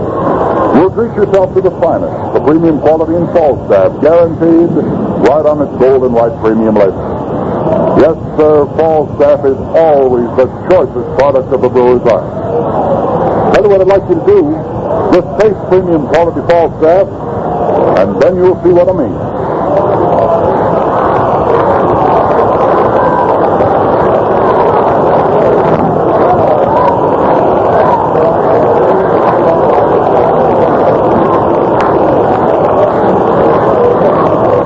We start to get ready here for the 8th inning. Lo and behold, the rains come down again. And Charlie Berry says, boys, we're going to have to hold it up for another few minutes. But at least we've got 7 full complete innings in. And we have a 13-3 ball game in favor of the Chicago White Sox. They have 13 runs on 13 hits, no errors. And so far in the game, they have left 5 men aboard. And for the St. Louis Browns, 3 runs on 7 base hits. They've committed no errors, and they have stranded 6. So the rains are coming down here once again, and it looks as though we may not be able to resume this one, because the rains are driving down in pretty good fashion. However, it's 13-3 in favor of the White Sox, and it will go in the books as such if we never get another pitch here at Comiskey Park this afternoon. While we're waiting to see whether or not this ball game is going to be continued, I think Art Gleason might be able to bring us up on the scores. He's been over checking with the Western Union ticker. So, Art, if you will, please, while we watch the raindrops swirl here at Comiskey Park. Well, Alice, the dark, I can hardly read them. Well, I'll turn on the light for you, buddy. Anybody got a flashlight? In the American League, however, the Boston Red Sox handed the New York Yankees their 9th straight loss this afternoon at Fenway Park in Boston as they shut out the Yankees 4-0. Mel Parnell pitching a 4-hit shutout. At the end of 5.5 innings, Detroit leads the Cleveland Indians 3-2. Jimmy pitching for the Tigers, and Bob Lemon pitching for Cleveland. Sounded like you just hit a couple out there to right field, that Thunder. Yeah, buddy, I got news for you. Listen to that one. I got news for you. If they're going to keep this up, I'm going to take the choo-choo train to New York. You ought to hit that lightning club much closer. Right, one of those lightning flashes right back to the city, can I? Well, we'll continue with the scores. Detroit leads Cleveland 3-2 at the end of 5.5. Al Rosen hit his 18th homer in the first with 1 on. Washington and Philadelphia are playing tonight. In the National League, in 11 innings, the Pittsburgh Pirates defeated the New York Giants 5-3. Listen to that thunder. For the Pittsburgh Pirates, 5 runs, 8 hits, no errors, and for New York, 3 runs, 8 hits, and 3 errors. Hetsy, who came on to relieve in the 10th inning for the Pirates, is the winner, and Wilhelm, who came on to relieve in the 7th inning for New York, was the loser. At the end of the 6.5 innings, Milwaukee leads the Cincinnati Reds 9-2. Home runs for Milwaukee, Sid Gordon and Eddie Matthews, and for Cincinnati, Greengrass. Philadelphia and Brooklyn are playing tonight, and the Chicago Cubs and the St. Louis Cardinals are playing tonight. And if the weather is anything like it is right here in Chicago at the moment down St. Louis way, Al, they might get rained out. It's really coming down, huh? Yeah, this is one of the hardest rains out I've seen in quite some time. The ground crew is trying to get the infield covered, but I doubt seriously if they're going to get the second half of the infield covered before the water soaks it completely. Of course, they've been needing a lot of rain through the Midwest anyway, and the ground here at Comiskey Park in Chicago drains pretty easily anyway, and between the fact that it's dry and the drains being pretty good, might be able to keep the infield from getting too soaked, and the rest of the ball game will be able to play. However, the St. Louis Browns are behind here, 13-3, and they have 2 innings in which to do something about it. While the White Sox don't seem to mind, they wouldn't care if this ball game would be called immediately now, because it would mean that they would have picked up another game. But as far as the American League is concerned, the New York Yankees, as I told you a few minutes ago, have just lost their 9th ball game in a row, and for them it must be some sort of record. I haven't, and I don't think Art has, the actual record of how many they, as a ball club, have lost in a row. You might find it in the Red Book there, Art, if you'd like to take a look. Well, I remember, Al, that during Casey's 4 years as manager of the Yankees, last year they lost 5 in a row. It was the longest losing streak they had under Stengel. As I recall, while they were having that losing streak, it goes way back into the 20s that the Yankees have lost that many. I'll try and see if I can find it in that Red Book. Yeah, I think maybe the American League Red Book might give you that, the longest losing streak for the New York Yankees, but 9 certainly is, if not top, very close to top for the New York Yankees. 9 in a row, as this afternoon the Boston Red Sox behind Mel Parnell, as Art told you, shut out the New York Yankees on a 4-0 count. There have been several other things, too, that have broken as far as news is concerned. See where the New York Yankees have asked for waivers on Ewell Blackwell, and although Blackwell is a 10-year man, and I should say, Blackwell is a 10-year man, so he cannot be sent back to the minors unless he says yes, he will go, and the Yankees would like to send him back to the minors, back to Kansas City to try to work out a bad arm. However, it all depends on what Blackie wants to do. And also, the A's have gotten Carmen Morrow and have sent Thomas to the Senators all on waivers. So they traded outfielders in a deal that sent Keith Thomas to the Senators and Carmen Morrow to Philadelphia. Morrow, by the way, was hitting .327 for Montreal last year. He was formerly with the Chicago Cubs. He's the same guy who was very fast but was unable to hit Major League pitching in the National League. We've been talking quite a bit about the National League All-Stars, too, and the American League All-Stars. Of course, Mutual will carry the All-Star game on the 14th of July out of the city of Cincinnati as one of its many exclusive sports features. And, of course, all the folks around the nation have been balloting on their Major League stars to get them places in the All-Star game, and we're very thankful that many of our listeners on the Mutual game of the day have added their ballots, which have been rolling in, and see that Ted Krasuski in the National League for first baseman has almost 500,000 votes. There's 491,804 as of this morning. Rogers of Brooklyn is second with 472,916. The second base position in the National League is being led by Red Schoendienst with 503,421. Ryan of Philadelphia is second, with Williams of New York third. As far as the third basemen are concerned, the young sophomore Eddie Matthews of Milwaukee leads with 498,628. And at shortstop, Pee Wee Reese leads Granny Hamner by 12,000 votes. Reese has 482,982, and Hamner 470,615. For the left field position, Stan Musial has moved into the lead again over Ralph Kiner. Stan Musial 497,272 as to Ralph Kiner's 483,166. In center field, Richie Ashburn of Philadelphia leads by a slight margin over Duke Snyder of Brooklyn. Ashburn has 486,201, and Snyder leads for the center field post. Snyder's in second place with 477,595. For right field, Hank Sauer of Chicago has drawn 478,356 to lead over Enos Slaughter of St. Louis, who has 461,773. For the catchers, Campanella of Brooklyn is leading over Crandall and Wright. For Campanella, 492,182, and for Crandall of Milwaukee, 448,616. Now that's your National League leading in the poll for the All-Star game. Well, the rain is still coming down here and coming down hard, so we're going to have to still hold this ball game up a while to see whether or not they're going to be able to get it in. Now, over in the American League, at first base, leading in the way of first base votes is Mickey Brennan of Washington. He has 521,647. At the second base position, Billy Goodman of Boston leading with 469,358 over Nelson Fox of Chicago in second place. Avila of Cleveland is third.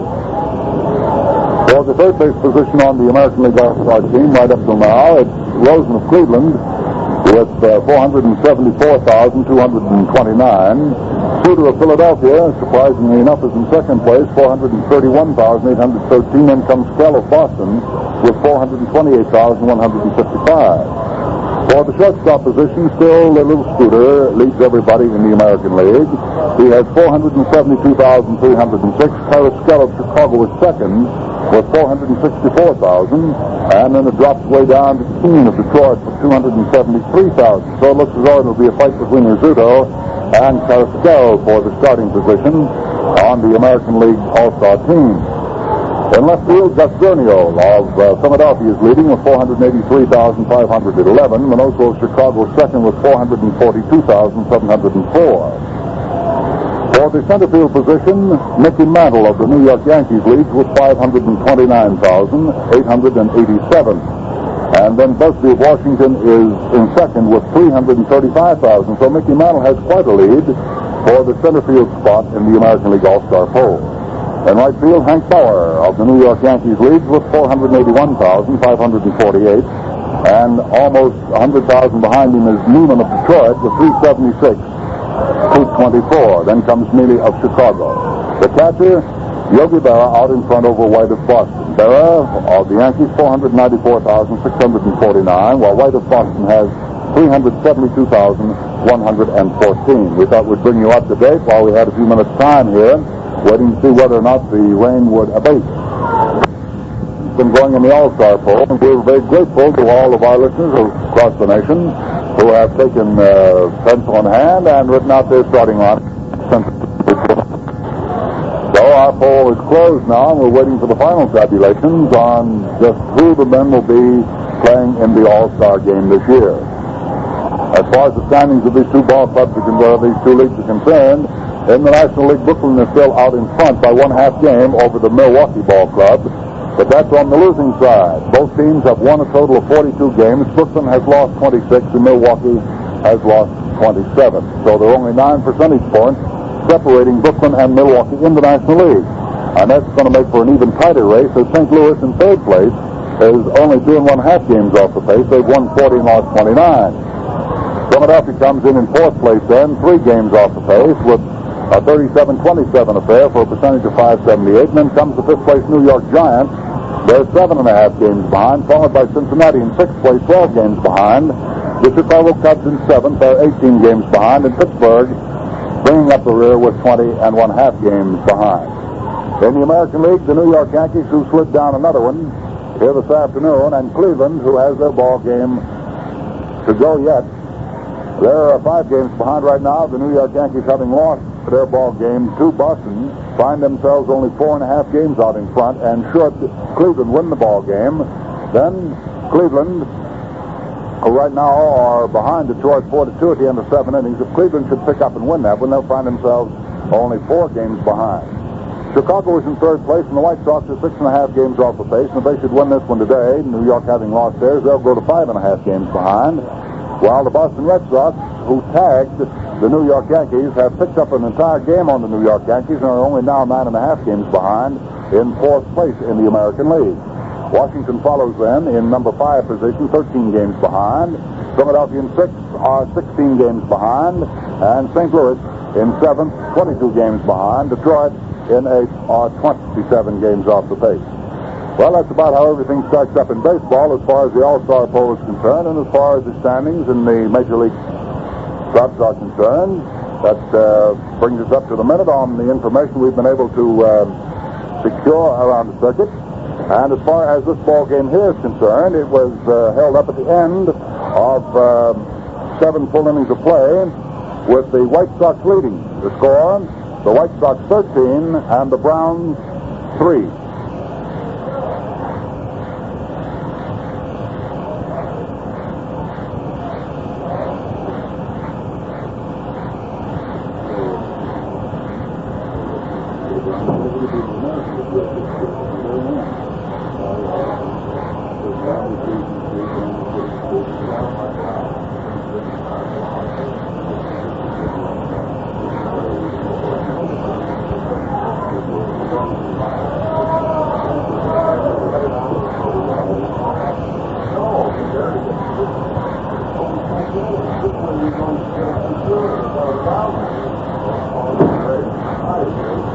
Well, right back here at Comiskey Park in Chicago, the rains have let up considerably, and we're waiting to see whether or not the umpires are going to have the boys back out there on the playing field. They were able, that is, the groundskeepers were able to get one half of the infield covered, and weren't able to get the other half covered. So around first base and the second base position, we find considerable water and a lot of puddles. But pitcher's mound and home plate securely covered, and the folks are all sitting around here waiting now to see whether or not this ball game is going to continue. So, if it should, of course, we'll stay right with you. If not, well, it'll have to be called today at the end of 7 innings, with the White Sox winning the ball game 13-3. But that's on a lap of the guards, and also the man upstairs who turns on the spigot and sends down the rain. So we'll continue to sit along here and wait. And inasmuch as it's come time for network and station identification, suppose we pull switches along the network, fellas. All set? Here we go. This is the Mutual Broadcasting System.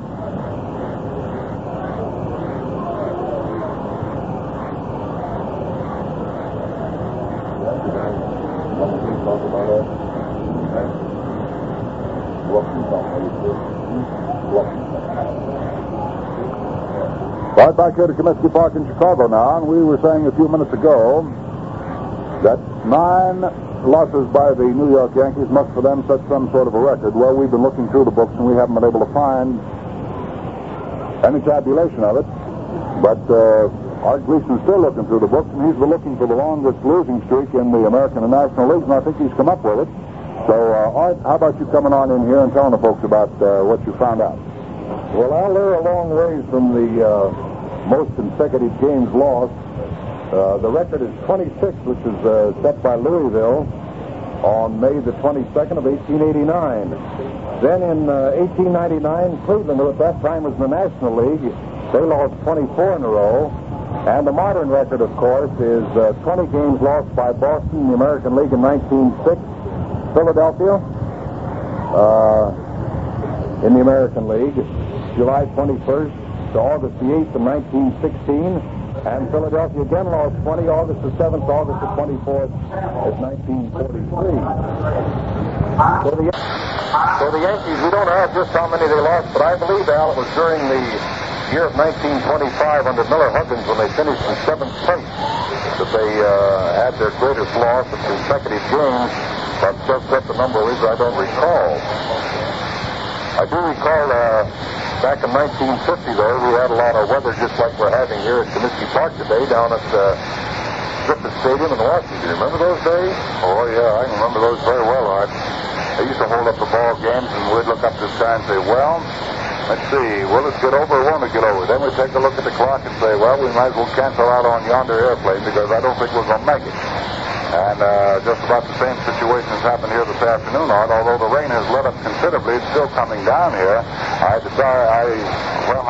doubt very much if they'll decide to go ahead and continue this. In that infield on the right side is pretty well caked with mud now, and we have some patches of water down there. But it all depends on what the groundskeepers are going to be able to do here. If they can possibly continue this ball game, they will, because the Browns have, of course, an opportunity to do something in the ball game, despite the fact they have only 2 innings left to them. Still, I've known ball clubs to make a lot of runs in 1 inning, and by making a lot of runs in 1 inning, they're by winning a game. So, after all, they've got a total of 6 outs remaining to them. And if this ball game continues, they have the opportunity always of coming up and closing the gap, picking up the 10 runs to tie the game, and maybe the one that'll win it out. And I know you were talking before the game with some of the White Sox officials, and some of the information I did give out about the White Sox Farm Club's meeting, but I know you have some other information that will interest the fans around the country, particularly those who follow the White Sox and follow the ventures of the White Sox Farm Club. So, Art, how about you give them forth with that information, buddy? Well, Al, coming in here to Comiskey Park, it's always a pleasure indeed to get a hold of John Rigney, the great pitcher of the Chicago White Sox in years gone by, who now has charge of the farm system, and trying to buzz along with him on how all those young kids are doing down there in the farm. You go into his office here at Comiskey Park, and he's got a big blackboard down there, and got every one of them numbered. I think they have something like 76 in the armed forces at the present time. But I know one fellow that he's very high on, and that's that Bill Wilson who was with him this spring. Bill got off to a very bad start during spring training with the Chicago White Sox. But they sent him down to Memphis on option, and the big outfielder, since he's joined the Memphis club, has hit 14 home runs, has batted in 42 runs, and is hitting 348 for manager Lou Kapling.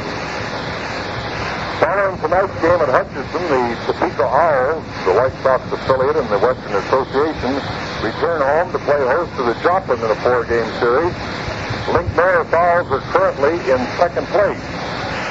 So, how about you fans around Topeka kind of getting out there and help old Link and the Owls get up in the first place? I'd like to see all you fans get out and see as many of the minor league games as you possibly can. Heavy hitting has featured Madisonville drive to the top spot in the Kitty League. The Miners, who are at home tonight and tomorrow night with Paducah, providing the opposition, also lead the Kitty League in team batting with a mark of 291, which is a very good team average. And the team is fielding for an average of 949. Weeping Willie McPhail's Colorado Springs Sky Sox have just opened a long homestand which will run through July the 9th and find Lincoln, Sioux City, and Omaha invading Colorado Springs. Al, where do they get that name of Weeping Willie McPhail out there at Colorado Springs? Boy, I don't know, but I wouldn't call him Weeping Willie McPhail because the next time he saw me, he's obviously coming after me with a ball bat and his own spike. Well, I think to get that name down in this farm office here at Comiskey Park because I think McPhail's always weeping for more help and more ball players. Well, that's probably true. They tag some of the doggonest names on ball players and baseball officials you ever saw in your life. But it's all done in a lot of fun, and I think it's always accepted as such. Well, everybody, talking about weeping, it's really raining here yet in Chicago, and a lot of the Browns have gone across the diamond out to the chute, which leads to the showers. So if that's any indication, well, it could or could not be. But we'd just like to tell the folks who perhaps have just tuned in with us that this ball game was held up at the end of 7 innings of play because of the downpour here in Chicago. And the score at that time was the White Sox 13 and the Browns 3. You know, there's something about a tall, frosted glass of Falstaff that always makes a friendly evening at your favorite tavern just a little more enjoyable. And that something is Falstaff's genuine premium quality. Guaranteed right on its gold and white premium label. Yes, sir, from the first golden clear glassful your smiling bartender pours for you, right down to your last satisfying taste. Falstaff is brimful of true premium quality flavor and character that no other beer can equal. Sure, Falstaff is always the choicest product of the brewer's art.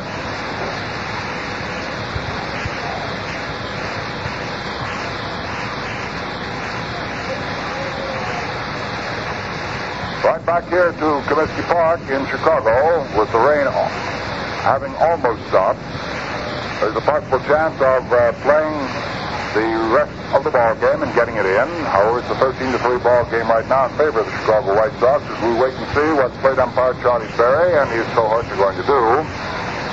In the meantime, we have received a wire from Miami, Florida from C.W. Hicks, wanting to know where old Diz is. Wants to know if he's in Fort Worth or where he is. Well, as far as I know right now, Dizzy is on his way to New York City, and he'll be with you. He and Gene will be with you all tomorrow from Ebbets Field. I'm very glad to know that the folks down in Miami, Florida, enjoyed the broadcast from Macon and Fort Worth. I'd like to say that both in Macon and Fort Worth, the Mutual crew enjoyed themselves tremendously. It was a game between the Macon Peaches and the Augusta Rams, providing a very fine ball game for us on Monday in Mutual's minor league game of the day. And yesterday, with all the hoopla and the gala atmosphere in Fort Worth, it was a pleasure to be at the park at LaGrave Field and broadcast the Fort Worth Cats playing the Tulsa Oilers. By the way, in case you didn't hear the announcement from Fort Worth yesterday, on the 24th day of July, Mr. P.W. and Mr. P.J. has arranged with Grail Howlett that the Mutual crew will be in Tulsa on the 24th day of July for the broadcast of the Tulsa Oilers and the San Antonio Ball Club, I believe it is. After all, I just heard snatches of the conversation. And if it is not San Antonio, it will be Beaumont, but I believe it's San Antonio. So we'll be down at Texas League again on the 24th day of July to visit with our friends in Tulsa, Oklahoma. And I'll be looking forward, I know personally, to going down there. I haven't been in Tulsa for about 15 years. And they tell me the place is even better than it used to be, and heavens knows it was a fine place then.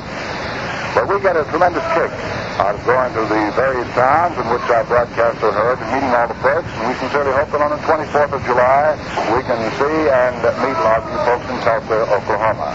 We had a great time with Jim Humphreys and Bob Murphy and the crew down at Oklahoma City when we were in there for that ball game just a couple of days back.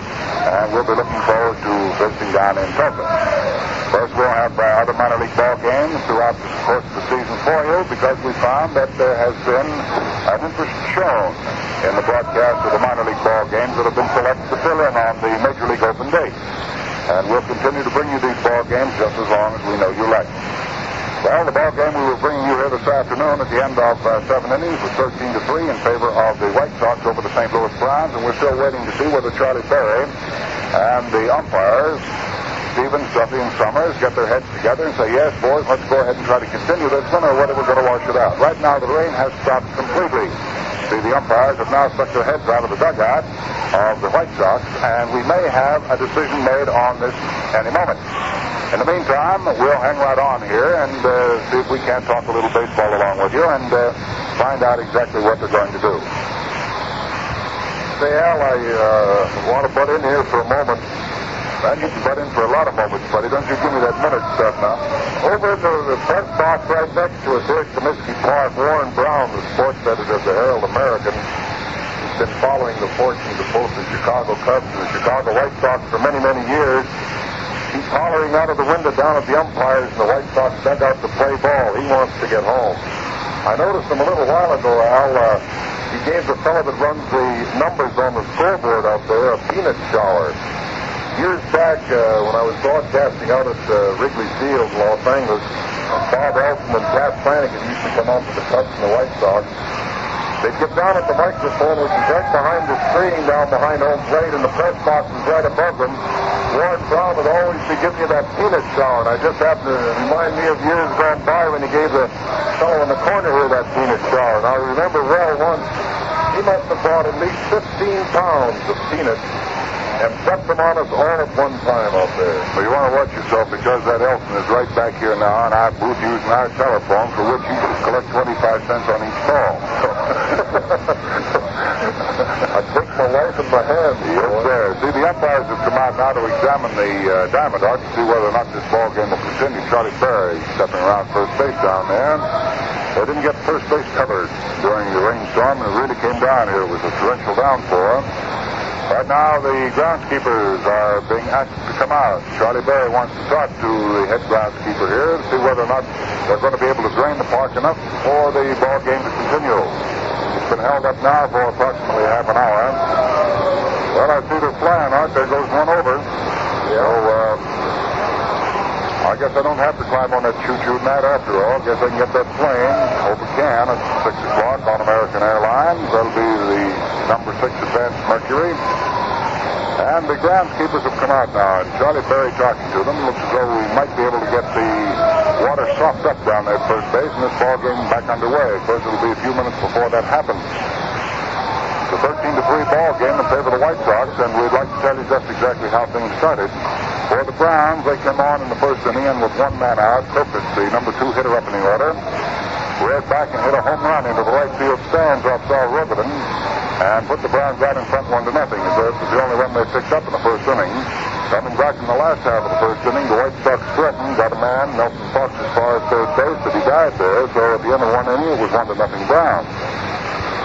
In the second inning, with 2 outs, Bob Young, the second baseman, doubled to right center, and Hunter was walked intentionally. Then Littlefield came up and smacked a line drive into right center field.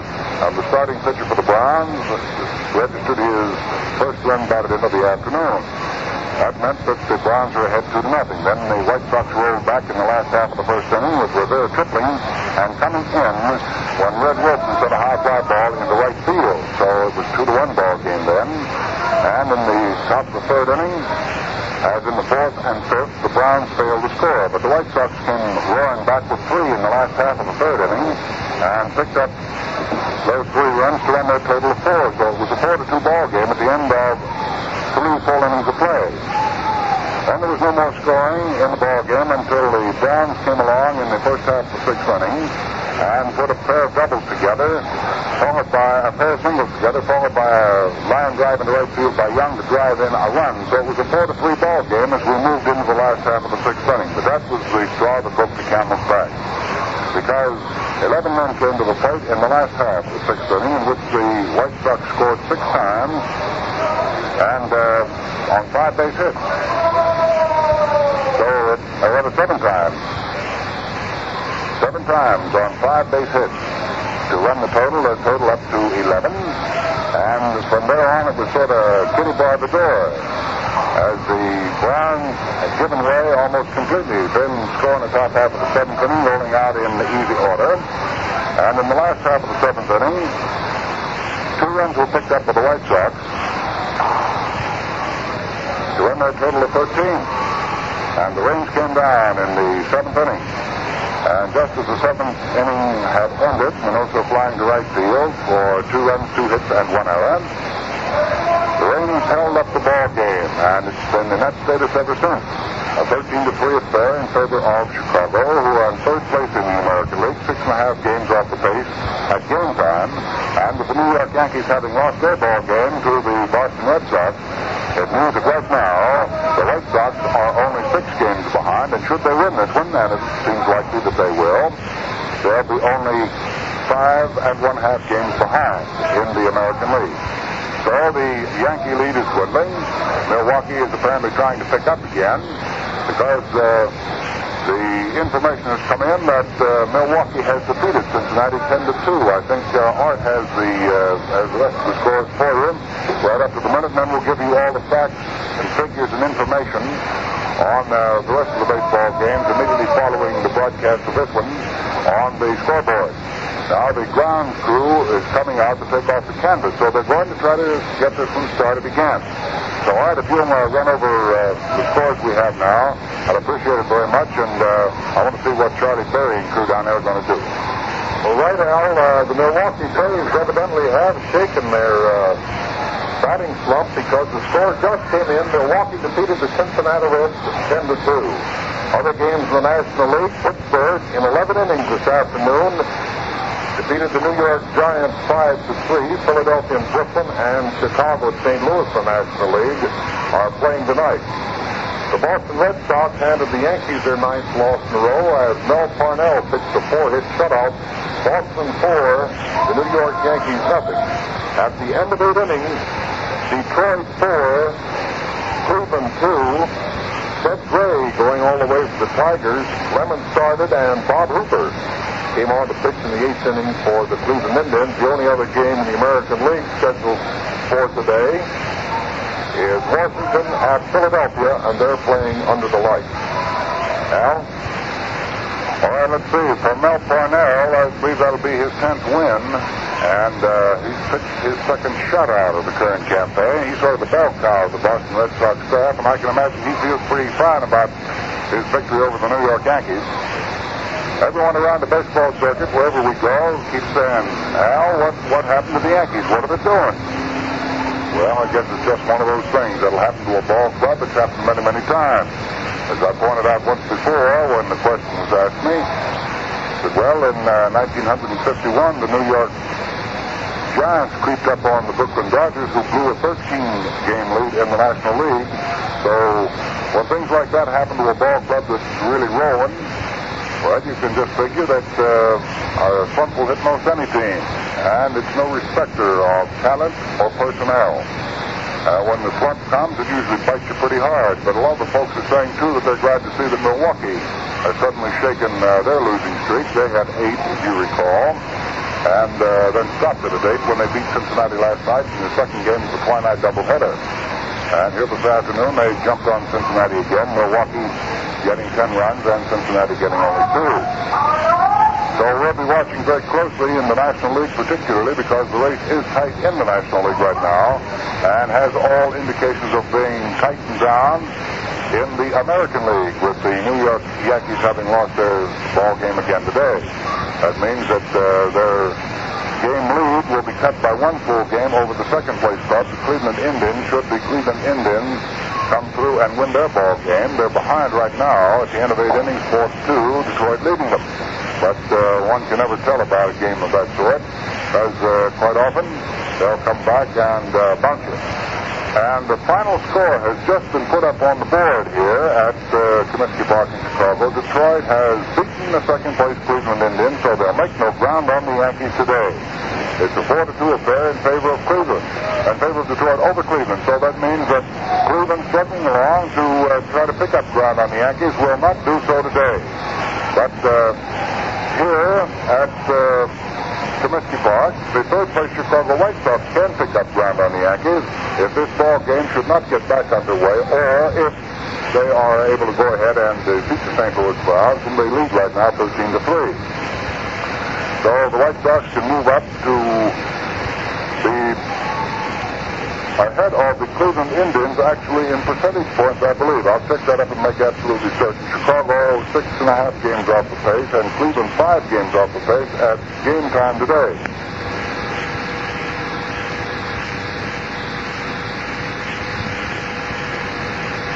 Well, it means that Cleveland will still remain 5 games off the pace, but 6.5 games, Chicago behind. That means they'll pick up a full game if they win this one over New York, who lost their ball game today. That'll mean that they'll be exactly 5 1/2. So it'll be just a half game that Chicago will be in third place.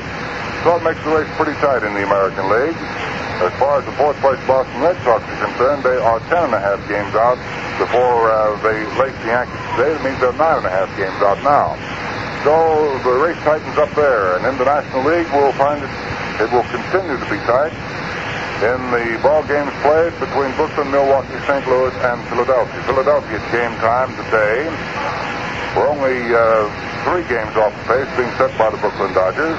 So it means between the first place ball club and the fourth place ball club, there are only 3 games difference. The fifth place New York Giants were 7.5 games down, and they lost to Pittsburgh today, so that'll drop them down a little bit more. It all depends on what Brooklyn's going to do in their ball game with Philadelphia tonight. Of course, that has to be considered. Milwaukee, however, has picked up that half game, and Brooklyn is going to have to win their ball game tonight if they want to stay on top in the National League. They already have that information there, and of course, they'll be going out with blood in the eye tonight to see if they can do something about it. So New York and Philadelphia, or rather Brooklyn and Philadelphia, in that ball game at Brooklyn tonight looms as a very important affair, because after all, the Philadelphia Phillies are struggling too to stay up in the first division and also get nearer and nearer the top. And they're only 3 games out. That gives them an opportunity too of picking up one full game on the league-leading Brooklyn Dodgers. Well, right now the groundskeepers are taking the tarpaulin off the field as the umpires stand around and wait. And I want you to know they're doing it very slowly. Because after all, the White Sox are leading in this ball game, and I wouldn't be a bit surprised if Mr. Richards would just as leave hang up the spikes for the afternoon, because it would mean that his ball club would have tucked another one into the record books as a win in their favor. And in case you just tuned in with us, we should like to remind you that at the end of 7 full innings of play, the score, the White Sox 13, the Browns 3.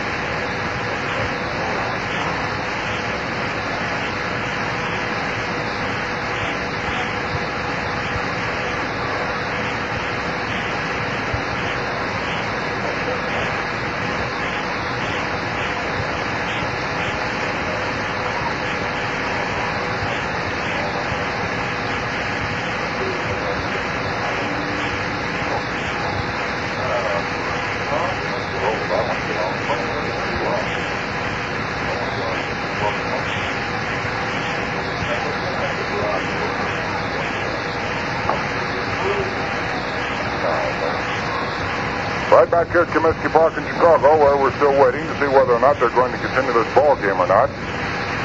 We've been talking a lot about the Chicago White Sox and what they've been doing and so forth. Well, one of the happiest guys I ran into when he was on his last swing in the East was Bob Elson, the fine Chicago White Sox broadcaster. Well, the last time I saw him, he said, boy, we beat those Athletics. We beat the New York Yankees. Boy, we're ready to go. And talking about the Go-Go Sox, well, they were stopped last night, but they came roaring back here this afternoon, didn't they, Bob? Yes, they sure did, Al. You know, the big story about the White Sox in their last Eastern trip was the story of the cat. You hear the cat story? No, Art started to tell me something about it, but play interfered. We have no play down there now, so we're all ears, boy. Go ahead. I tell you, in the second game, or the opening game of the New York Yankees series, the White Sox, it was in the first half of the second inning, a cat ran out of the right field stand someplace, and the first thing we saw was the cat was down around first base. And the Yankees all tried to catch the cat and couldn't, and he came over back of the plate, and then some fans ran out of the aisles and tried to catch the cat, and they couldn't get him. So finally the cat nonchalantly turned around and walked into the White Sox dugout. And I claimed that that was the charm, that the cat really gave us the spur and the incentive. And he was a black and white cat, and I saw the cat again the next day. I went down in the Sox. You know where the visiting dressing room is under Yankee Stadium. Sure. Well, I saw this cat there again the next day with an orange cat. And the following day, I got there early before the ball game again, went down into where they serve food to the press and radio, and I saw the cat again. So I gave the cat credit for all this, and we've started quite a cat story here. I don't know how many cans and boxes of sardines have been mailed in here, and I've got wires from all over the country about that cat. Have you still got it? Have you still got it, though, Bob? Well, the story about the cat is, you see, we have a number of writers with us traveling with the team. They weren't wise to the cat story. And all of a sudden, with all the excitement breaking loose on the cat, their editors start to wire, send the stories on the cat. The whole town is talking about the cat. Well, they hadn't been in on the cat story, so they are saying now, that there was no cat. However, I am going to show the cat on television tonight, the picture of the cat. They ran a big picture here the day after that game in the Chicago paper showing the cat on the field and people trying to catch him, Bill Dickey trying to get a hold of him. Well, I've got that picture enlarged, and I'm going to show it on television here tonight at 6 o'clock. So any of these fellows that say there was no cat, I don't know where they were. They must not have been there. Because that is the fabulous cat that started these White Sox really rocking them and stocking them.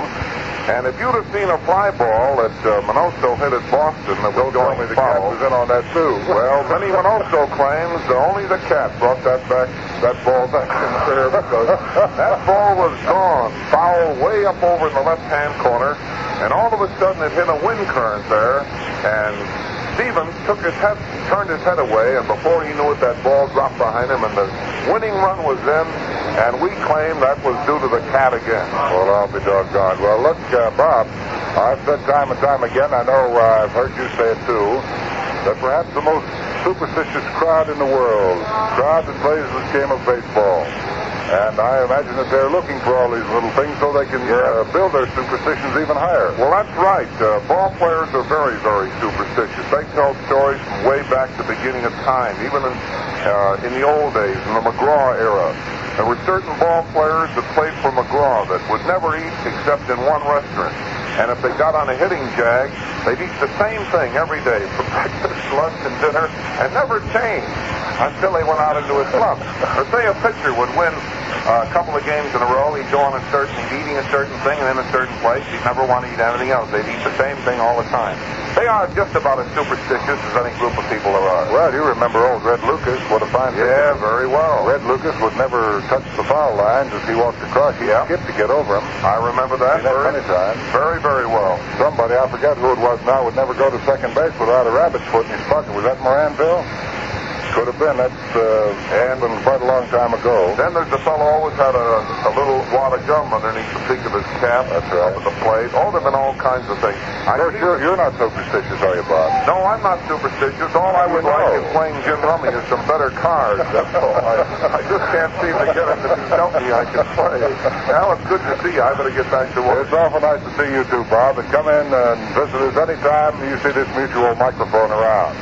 Ladies and gentlemen, Bob Elton, the fine broadcaster of the Chicago White Sox, coming in to tell us the cat story that's been rattling all over the city of Chicago and has been going through the eastern seaboard like crazy, and wouldn't be a bit surprised that perhaps the paper in your hometown will be picking it up very soon. It's quite a fabulous story, with all of the White Sox players claiming that the cat has brought them a great deal of luck.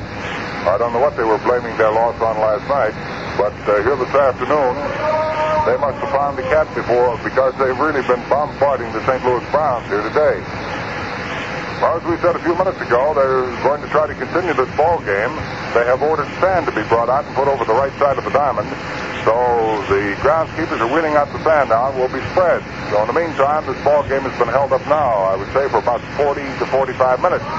And we've been trying to stay here with it for the simple reason that we've expected most any second that the game would either be called off or they would say, go ahead and let's try to continue it. The rain has stopped completely here at Comiskey Park, so we'll hold up and see whether or not we're going to be able to get it in. In the meantime, we'd just like to alert our good friend Rocco Tito back at the studio and tell him one thing for sure. If this hangs on much longer and they're going to be any slower about it, well, we might have to have some of that very fine music we know those records back there could produce. Unless Art has brought along his mouth organ and his guitar and wants to play a little for us. Yeah, but I can't sing today. The outlet right side of the infield looks in pretty bad shape, though. I saw Charlie Berry step out on it a moment ago, and he went up to about halfway up his shoe top in the mud. That'd be kind of dangerous, unless that dries out in a hurry. Somebody take a quick turn around first base, they're liable to turn an ankle. Well, that's right. I know that many times ball players have been hurt trying to continue ball games, and it's cost the ball club several games before they're able to get back in the lineup. And I do know that they don't like to take any more chances with the infield, and they absolutely have to. But still, the groundskeepers weren't able to get this one covered here completely today when the rains were coming down. So the right side of it, Art, is in pretty bad condition.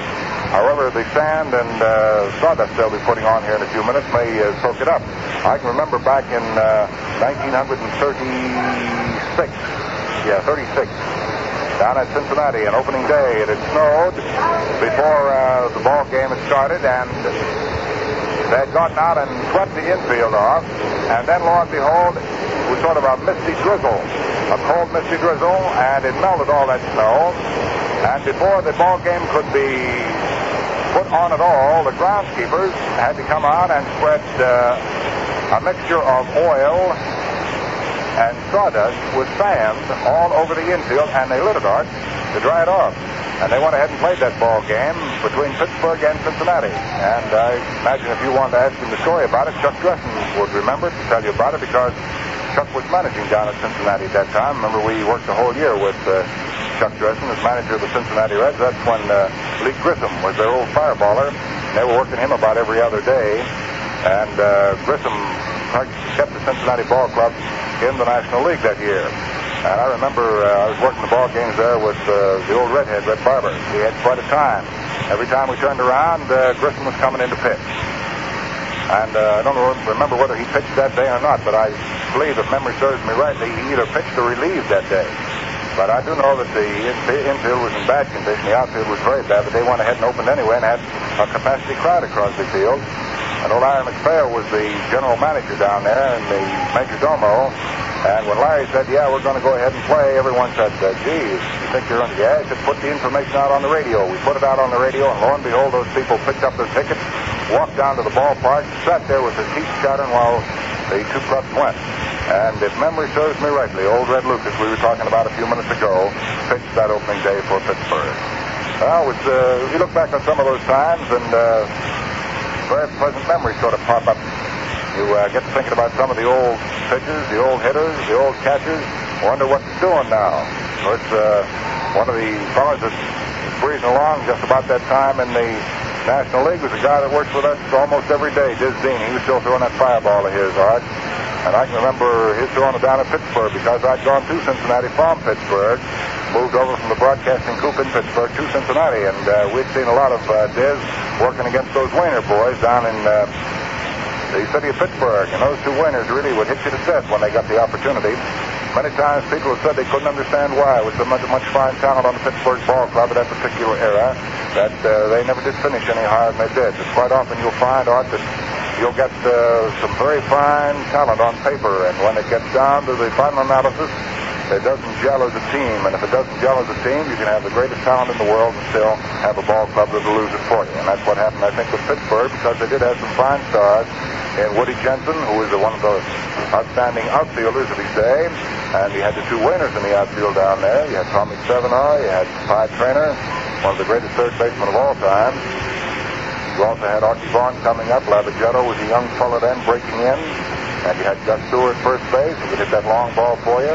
Had Patton and Grace behind the plate. And Gibson, you had some pretty good ball players down there. Wade Hoyt was the pitcher that, he was like Grissom. Every time you turned around, Wade Hoyt was coming on. You had Mace Brown down there. You had Larry French. You had a lot of fellows that were really able to pitch that ball. And Phil Swift for another. Pitched a lot of fine ball for Pittsburgh at that time. Jack Salveson was with the ball club. Jack Salveson, I understand, Art, is still going along out on the West Coast and is one of the leading pitchers in the Pacific Coast. And he must be at least old enough to say hello to you. Yeah, he's about my age. I understand, 65, though, last year he had a tremendous year along with Johnny Lindell, who Fred Haney brought up to the Pittsburgh Pirates this year. But I understand now that Jack's through playing ball, and he's gone into business around Long Beach. Somebody was telling me that was in Chicago the other day from the coast. Salveson was out of baseball? Yeah, that's impossible. Finally found out, Al. That's impossible. Salveson can't give up on baseball. I'm watching that fellow spread that sawdust around. Reminds me of a story back in about 1930, 31, along when about the time that Bobo Newsom was pitching with the Los Angeles club out in the Coast League, and they came up to Portland, Oregon. And it was your last visit in there, and of course you know, Al, that it rains once in a while around Oregon. What do you mean once in a while, buddy? If your mother's listening in, she'll disown you. Well, a rainstorm came up, and the morning, it was a Sunday game, and Los Angeles club wasn't coming back into the Northwest anymore that season. So Jack Lillibelle, who at that time was managing the Los Angeles club, he wanted to get the games in. So I remember I took my car, and Jack got in his uniform. We went to a gas station and kept buying that gasoline by the 5-gallon cans. We spread it around with a lot of sawdust around the infield. And he even had his ball club out there in uniform, spreading the sawdust around. And they finally burned the field off in pretty good shape, and they got the games in. Of course, up here in the major leagues, where they have so many groundkeepers, the ball players don't have to work. But out in those minor leagues, you got probably one or two fellas to pull that big tarpaulin, and you don't have too much help out there. You were speaking a minute ago about Archie Vaughan and those fellas, Al. I can well remember how Woody Jensen and another fellow that I see every winter up in Oregon, Jim Mosoff. Remember that big outfielder? Oh, yeah. Well, Woody, he's still up in Oregon? Yeah, he's working up in Salem, Oregon. Got a very fine position up there, and right as you go in his den, he's got a life-size picture of Pie Traynor along with Babe Ruth when the Pirates and the Yankees played in the World Series. And you know, the first thing that impressed me when I look at that picture is the size of the gloves that they used in those days. It looked like they got them at the drugstore someplace. Just barely big enough to get your hand into them. And now they've got those fancy gloves. I always kid the ball players. I go around the leagues up here today, Al, and I said, how can you miss one with a glove like this? But I well remember the day. A very dear friend of mine at that time, Art Griggs, owned the Wichita Club, the Western League. And to get Archie Vaughan, he purchased, the Pittsburgh Pirates purchased the whole ball club. And on the ball club that time, Boots Weber, who later came up as general manager of the Chicago Cubs, is now retired. They happened to send Woody Jensen and Jim Mosoff over to Art Griggs as a favor at Wichita, and lo and behold, when Pittsburgh bought the ball club, Los Angeles lost two pretty good ball players, Jensen and Mosoff. And as you mentioned Archie Vaughan, There was a little left-hand pitcher that year that came up, and I can remember when the Pirates trained out on the coast next year, I always said he had the greatest curveball that I ever saw. Who was that? A left-hander by the name of Wood. I think he stayed 1 year with the Pirates, and that's the last I ever heard of him. Yeah. But I remember they were playing the White Sox in Wrigley Field, an exhibition game, and Lou Kaplan came up to hit against him. And he'd take that bat and swing down on the ball just like he was flipping kindling. He had a curveball that you start about a foot over your head and it'd break right around your knees. I never saw a fellow with a curveball, and he pitched, I think, just 1 year, and that's the last I ever heard of him. That's the fellow I was asking you one afternoon who the little left-hander was that came up with Pittsburgh and lasted only 1 year, pitched his heart out that 1 year, and never came back to the majors. That's the guy I was talking about, and I couldn't remember his name, and it pops up on the broadcast this afternoon. How about it? Al, he probably got a crook in his arm from throwing so many curves that he could never get it straightened out. Well, that's probably very true. I think we ought to tell the folks along the network, Art, that they're still trying to take care of the grounds here at Comiskey Park in Chicago. As soon as they get them all squared away, we're going to have this ball game to continue. But in case you just tuned in late with us, we should like to say that at the end of 7 innings of play, the game was halted, and the score at that time was the Chicago White Sox 13 and the St. Louis Browns 3.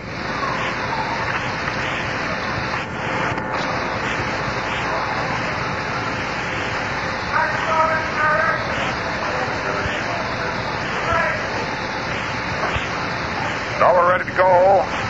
Once more here as Charlie Berry has called the pitchers to come out and warm up and get started here. He wants to finish this ball game. The right side of the infield has been covered with sand, has been covered pretty completely. So it looks as though this ball game is going to get back underway in just a few minutes. 13-3 affair in favor of the White Sox, and the Browns will be coming to bat in the top half of the 8th inning with Lenhart, Courtney, and Dyke in that order. Dorsch has gone back to the mound now to get warmed up. In the meanwhile, we've received a wire from Greenville, Mississippi, Art, from Bill Maughan, the general manager and former scout for the Braves and the Giants. He's the general manager of the ball club at Greenville, Mississippi.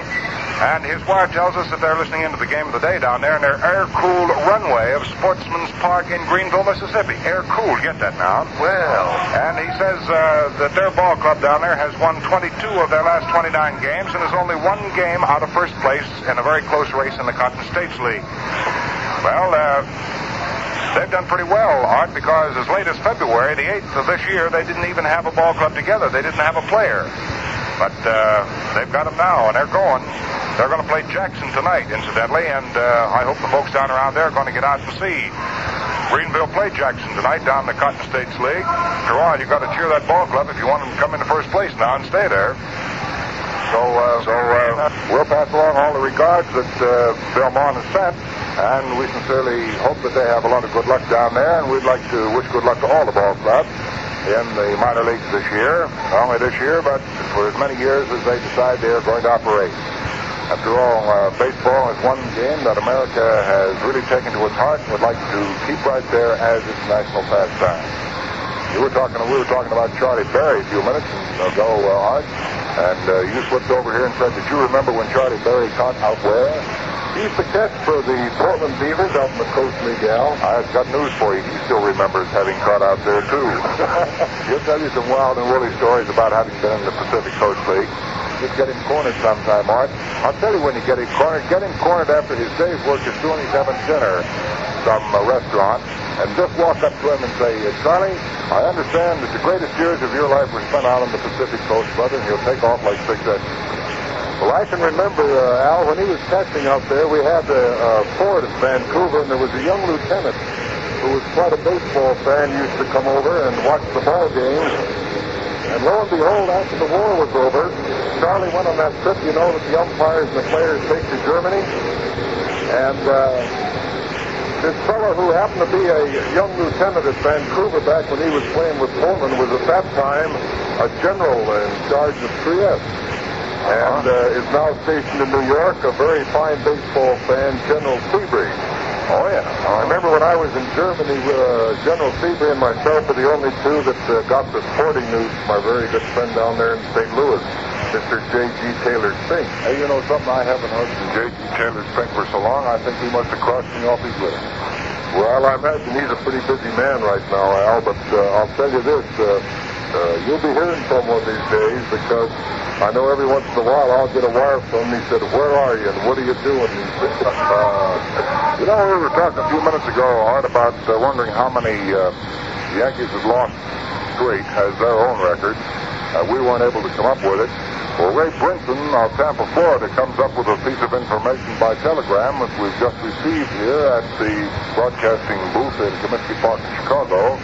He informs us, and now this is according to Ray Brinson, and we're going to have to check it, but we're not going to doubt his word because this is the best piece of authority we have right now. He says that the Yankees lost 9 straight in 1945. The all-time club record is 13 in a row, 40 years ago. 13 in a row, 40 years ago. Boy, they've been playing some rough baseball, haven't they? That was about the time that Casey Stengel broke in, wasn't it? Thought you were going to look over here and say that was about the time we saw our first ball game. I was about to hit you on the head with these binoculars.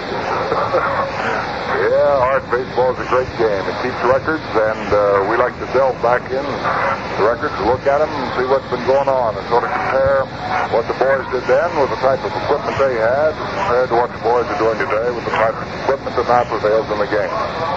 Talking about the game prevailing, it's about to start right now.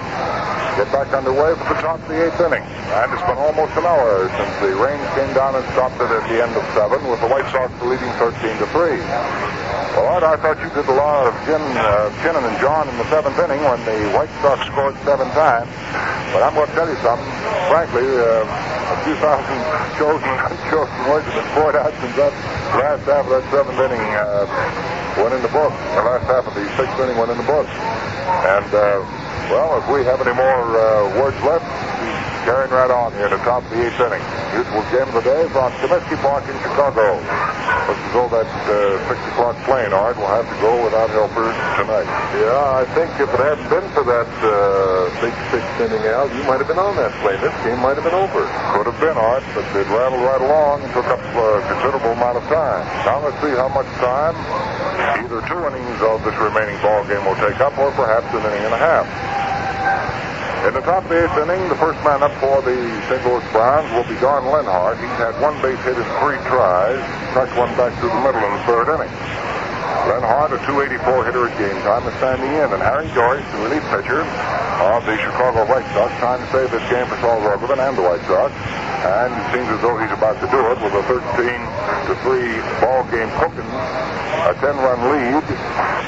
He delivers to right-hand hitting Dan Hendrickson a curveball over for ball, strike 1. So we've gotten this one back underway. Just for the fun of it, Art, will you check how many minutes this ball game is held up by rain? Next pitch is swung on. There's a line drive hit into left field. It's in there for a base hit. And Dan Hendrickson opens the 8th inning for the Browns with a line drive single to left. Off Doris, that's hit number 1. Hit number 8 all told for the Browns. 21 base hits we've had here this afternoon, and they have produced 13 runs.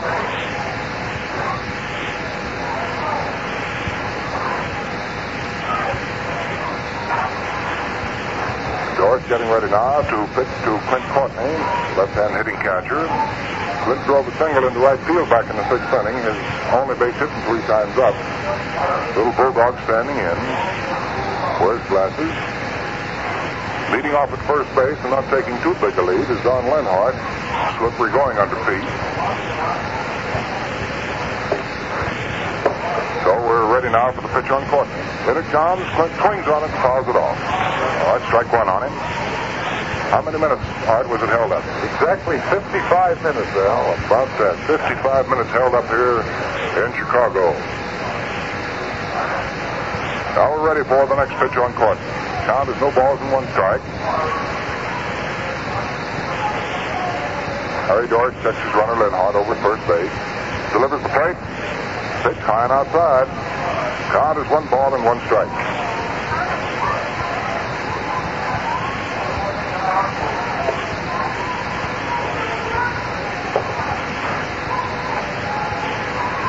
Del Courtney wiggles down into position there at the plate. Gets ready.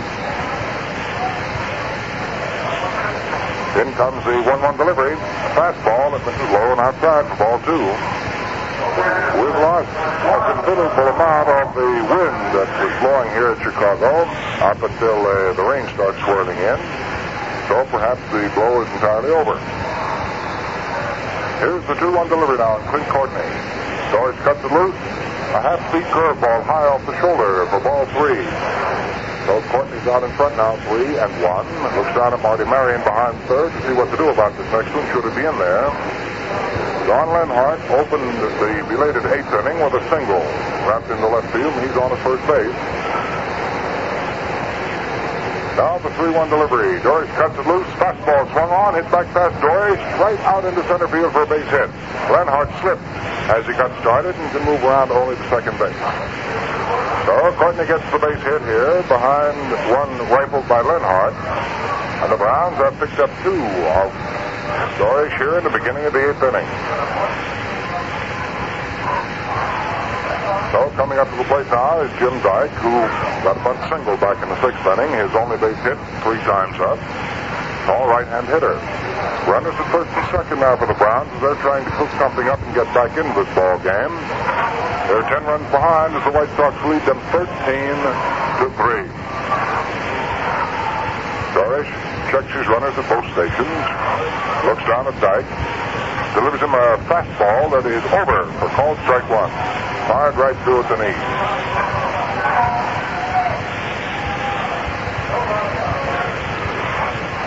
Now out for the Browns, top of the 8th inning, 2 base runners. Harry Doris in relief for the White Sox. Little barrel-chested right-hander checks his runner at second, throws a side-on curveball. Ball is over the fist on the inside corner to right-hand hitter for called strike 2. Well, the count on Jimmy Dyke is no balls and 2 strikes. Dyke will be followed by Young, and if anyone else is needed, shortstop Bill Hunter. Doris gets ready. Looks down, takes his time from Sherman Lawler. Rears back, throws a fastball. It's swung on, hit down to shortstop. Up with it is Marsh. Or rather, Stevens fires back to Nellie Fox at second for the force out. The throw on to first is not in time. So Dyke is on at first base. On the force out of Courtney at second. Brown short to second. Running on the ground out. Lenhart moves into third. Over the White Sox again for you because it's not the same ball club that started. Harry Doris relieved Rogovin. He's on the mound. Sherman Lawler relieved Wilson behind the plate, so he's catcher. At first is Ferris Bay. Nelson Fox is at second. Freddie Marsh started the ball game at shortstop for the White Sox, but Junior Stevens is in there now, and the third baseman is Bob Elliott. Minoso in left, Rivera in center, and in right is Sam Mealy. Doris now to pitch to left-hand hitting Bob Young, who has 2 base hits in 2 official tries. Fires a strike at him at the knees and gets it right in there as Young watches it trail by. Here's the 0-1 delivery now on Young, leading over the plate. Starts to go for an inside curveball, changes his mind, and takes the pitch for ball 1. 1 ball and 1 strike. 1 out, 2 on here in the top of the 8th inning as the Browns are trying to pick up a couple more runs. They're being led 13-3 by the Chicago White Sox, who are trying to pick up ground on the defeated New York Yankees, who lost their 9th straight ball game this afternoon with Parnell and the Red Sox shutting them out 4-0.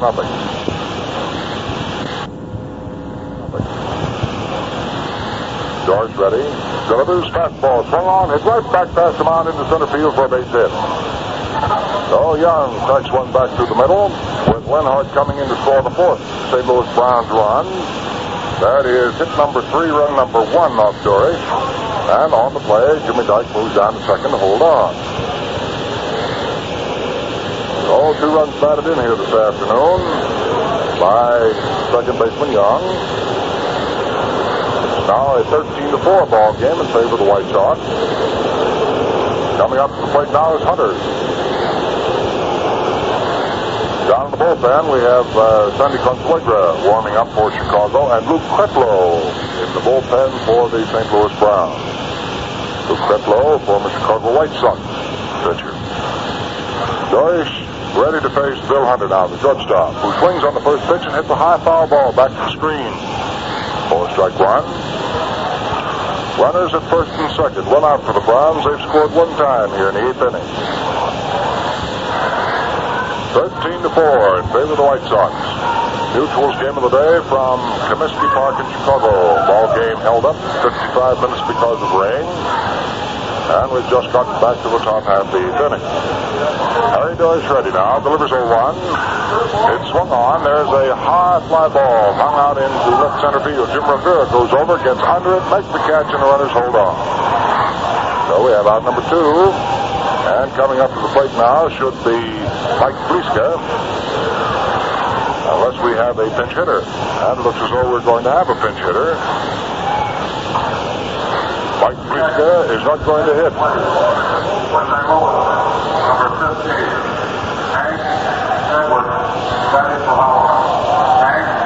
Hitting left-handed is Hank Edwards. Batting for Bobo Holloman. Said Gleason. I meant Holloman.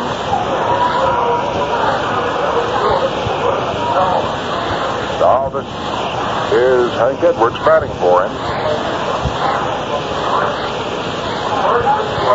Ready for the first pitch now down to Edwards. And it rides. A fastball over for called strike 1. Hank Edwards batting left-handed.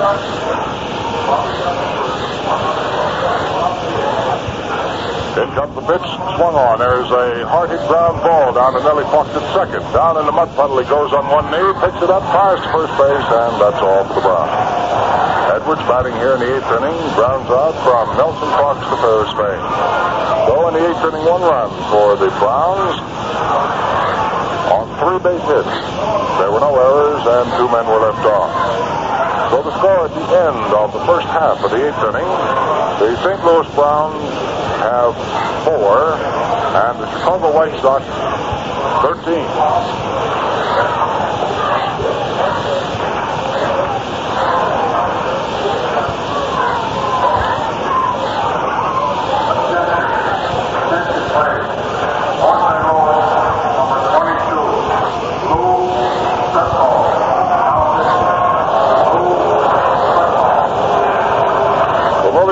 Half the 8th inning, and we're to have a new pitcher now for the St. Louis Browns. It'll be Luke Kretlow. He's coming on.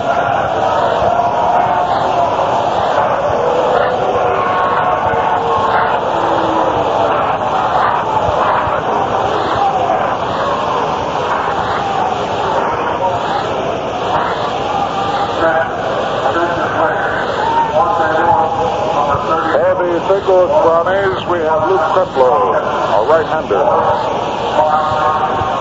And we have a new catcher for the St. Louis Browns also. Martin has come on to do the catching for St. Louis. He'll take the place of Courtney and probably go into the batting order in his place. Martin, M-A-R-T-I-N. Martin catching for the Browns in the 8th inning.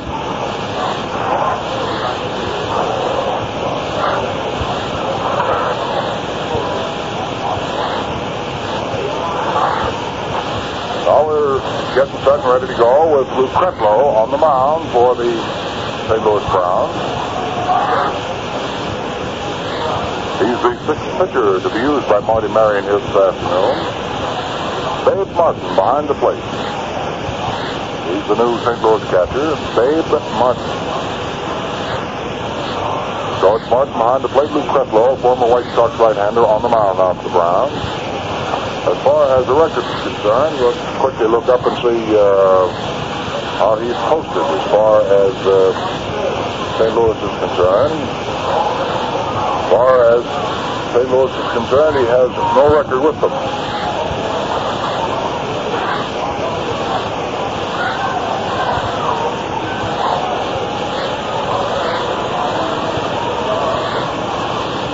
Now we're getting set and ready to go here in the last half of the 8th inning. The first man up will be Bob Elliott. He'll be followed by Jim Rivera and then by Sam Maley. 13-4. That's the count in the ball game in favor of the Chicago White Sox. They have 13 runs on 13 base hits. No errors, and St. Louis 4 runs on 10 hits. They've committed no errors. Luke Kretlow makes the first pitch, and Elliott after it hits a high foul ball off to the right of the plate, going back into the stands out of play. No balls, 1 strike on Bob Elliott. Last half of inning number 8. The Mr. Park in Chicago. Elliott has had 1 base hit in 4 times up. He's got a double to right field back in the 6th inning. That double produced 2 runs. Kretlow works, big curveball. Elliott snaps his head back to take the curve under the chin for ball one. 1 ball and 1 strike.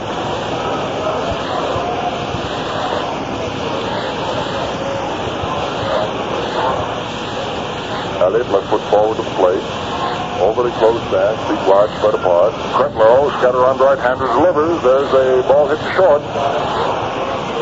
Up with it is the shortstop, fires to Roy Stevens at first base, and that is all for Elliott. Hunter to Stevens. 1 away last half of the 8th inning, and Jim Rivera, who had 1 triple today, then was robbed of a triple in the 3rd inning on an appeal play in which he failed to touch first base. Called out. Jim hitting left-handed.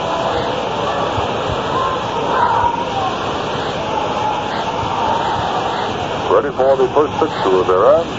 Kretlow, his former teammate, starts his motion, delivers, big curveball, snapped off outside. 1 ball and no strike. Immediately following the broadcast of this ball game from Comiskey Park, we'll have a complete rundown of everything on the scoreboard, all the facts and figures. Kretlow works a fast curve, then off the pitch, swung on, and foul tipped by Rivera. Got the airplanes today going over this park now so low that it almost reached up and snatched him.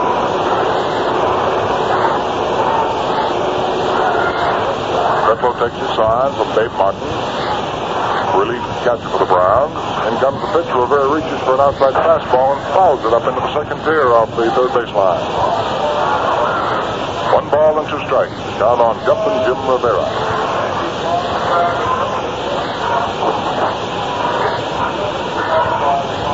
Esther, baseball has been taking a peculiar turn here in the majors in the last about a week and a half. The Yankees in the slide, Milwaukee having flipped 8 games. So the complexion of the picture can change. There's a let-up fastball. Swung on by Rivera, up down the left field line, and it is just outside foul into the corner, 352 feet away from home plate. That ball dropped in the corner. Rivera was already pulling up at second. How fast he is.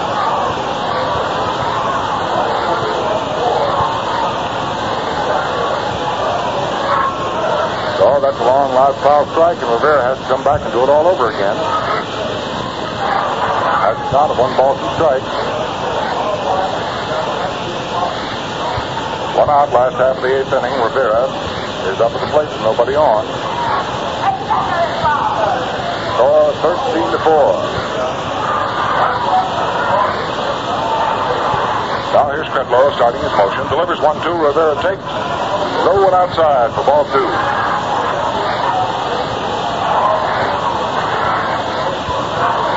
Out there playing just about straight away for Rivera. He's up there in an overclosed stance. Kretlow pumps. Rears back, delivers a curveball 2-2 on the inside off the hips. Ball 3. 3 balls and 2 strikes.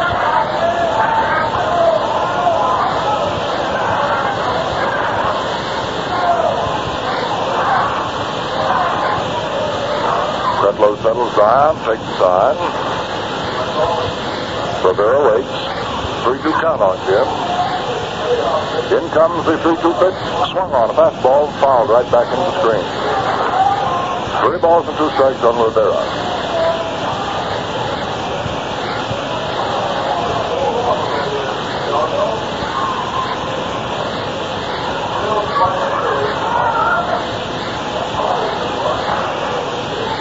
Kretlow works 3-2 now. Fastball swung on by Rivera and fouled right back to the left of our broadcasting booth.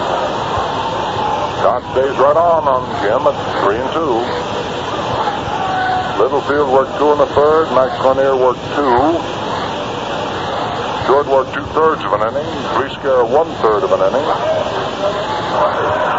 Holloman 1 2/3, and Kretlow is on now. Now for the 3-2 delivery. In it right. A let-up pitch and under the knees for ball 4. So Rivera walks with 1 down here in the 8th inning. And off Kretlow, that's the first base on balls. 6 bases on balls have been picked up for the White Sox. The hitter coming up to the plate now is Sam Mealy, a right-hand batter. Tripled back in the sixth inning. One hit in 4 at-bats. He came up twice in the sixth inning, tripled and grounded out.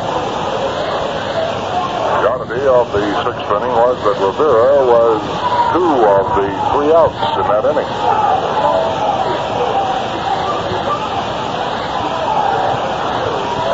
Kretlow ready to pitch now to Sam Mealy. Fires the fastball at him. Low and outside for ball 1.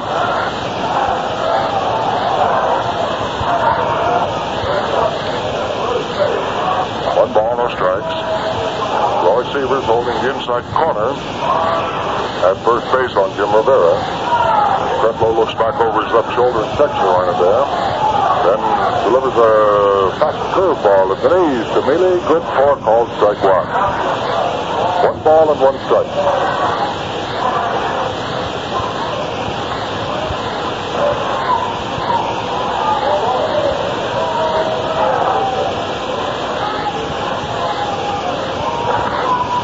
Kretlow working out Mealy on the 1-1 count. Rivera sets off first. In comes the pitch. A nice curveball, but it's under the knees. Count is 2-1. Ball game has slowed down considerably, Mr. Gleason. Yes, it has. We're going to fool around here. We won't even be able to get that 8 o'clock plane. Oh, me. Kretlow's delivery is swung on by Mealy. There's a line drive hit right to Young, who grabs it, flips it over to first base, and Rivera is doubled off. A line drive to the second baseman, the throw to first base to get Rivera. So the 8th inning now is history. And here in the 8th inning for the White Sox. No runs, no hits, no errors, nobody left on. The score at the end of 8 full innings of play now. The White Sox 13 and the Browns 4. Well, you know, there's something about a tall, frosted glass of Falstaff that always makes a friendly evening at your favorite tavern just a little bit more enjoyable. And that something is Falstaff's genuine premium quality. Guaranteed right on its golden white premium label. Yes, sir. From the first golden clear glassful your smiling bartender pours for you, right down to your last satisfying taste. Falstaff is brimful of true premium quality flavor and character that no other beer can equal. Sure, Falstaff is always the choicest product of the brewer's art.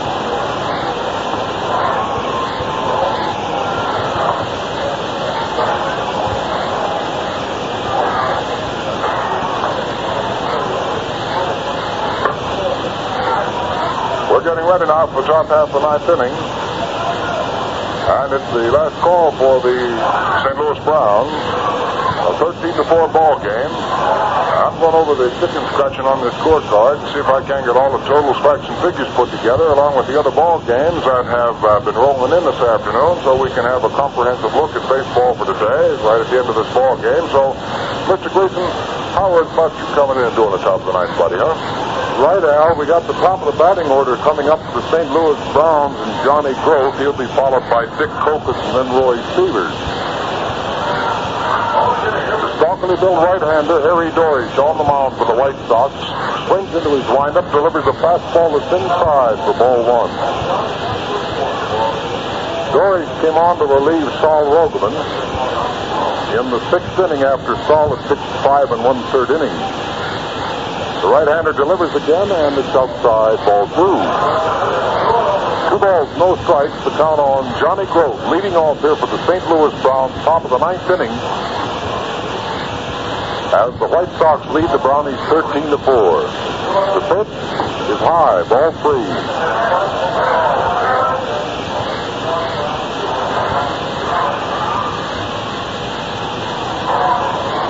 Johnny Grove is up for his 5th time. He's 0 for 4.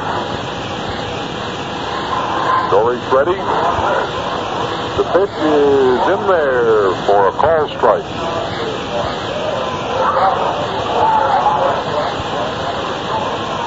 Three balls, 1 strike. The count on Johnny Grove, leading off here in the top of the 9th inning.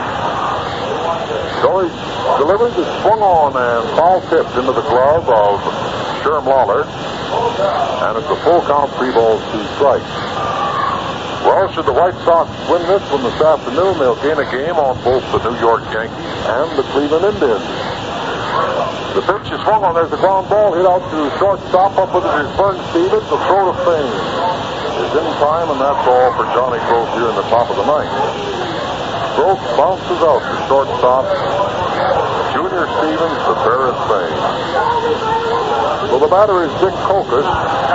Dick led off with a home run that blew into the right field seats in the first inning, and since that time has gone hitless, so he's 1 for 4. Left-handed batter stands squarely in the center of the left-handed batter's box. Takes a lot of pitch that's high, ball 1. Doris gives you a good assortment. He's got a real fast-breaking curve, a slow-breaking curve, a good fastball, and he can slow up on you.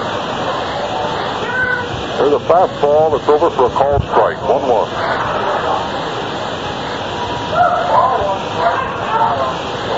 Immediately following the ball game, Al Helfer will bring you all of the pertinent information on games played around the major leagues this afternoon. Called strike 2. Lifted a fastball over the outside corner, let her high. 1-2. One thing about Dory, he's always close to that plate. He doesn't give you anything too good to hit. Always working around those corners. Around comes the right arm. The 1-2 pitch gets away from Lawler, ball 2. That ball skipped right off the end of Sherm Lawler's catching glove. And it looks as though Doris might have crossed him up. I think Lawler called for the curve, and he threw him a fastball that sailed a little bit. 1 out, 2-2, the count on Dick Kokas.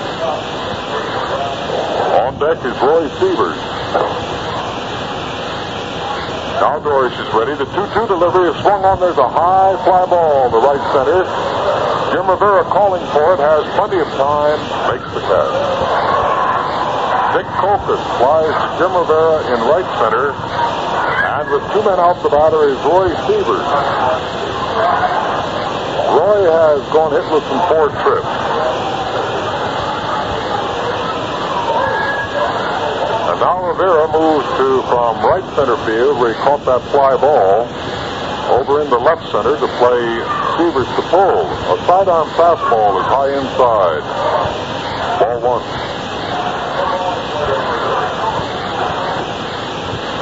The right half of the infield is completely covered with sawdust down the third and first base foul line. But the rest of the infield, which was covered during the rain spell, is in very good shape. Doris pitches. It's a call, strike 1. Sievers looked at a fastball that was right over. 1-1.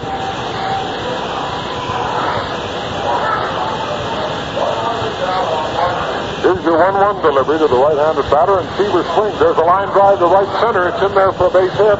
It might go for extra bases. Rivera chasing it down, and no, he takes no chance. Sievers barely held at first base. Very wisely, because the footing around first base is a little bit slippery, and at the moment, with the Brownies trailing by 9 runs, all Sievers, of course, wanted to do was get on base. So it's a base hit for Roy Sievers, and it is hit number 11 for the St. Louis Browns. And here is Don Lenhart, 2 for 4. Big, tall, slender right-handed batter swings and pops it up in the air down the first base line. Moving over, getting under it is Lawler, and makes the catch. Sherm Lawler caught that ball running at full speed towards the Brownie dugout along the first base line, and it retires the side, and the ball game is over. For St. Louis here in the top of the 9th inning, there were no runs, 1 hit, there were no errors, and there was 1 man left on base. So the Chicago White Sox, after losing the opening game to the St. Louis Browns last night, bounced back here this afternoon and hang up a 13-4 victory.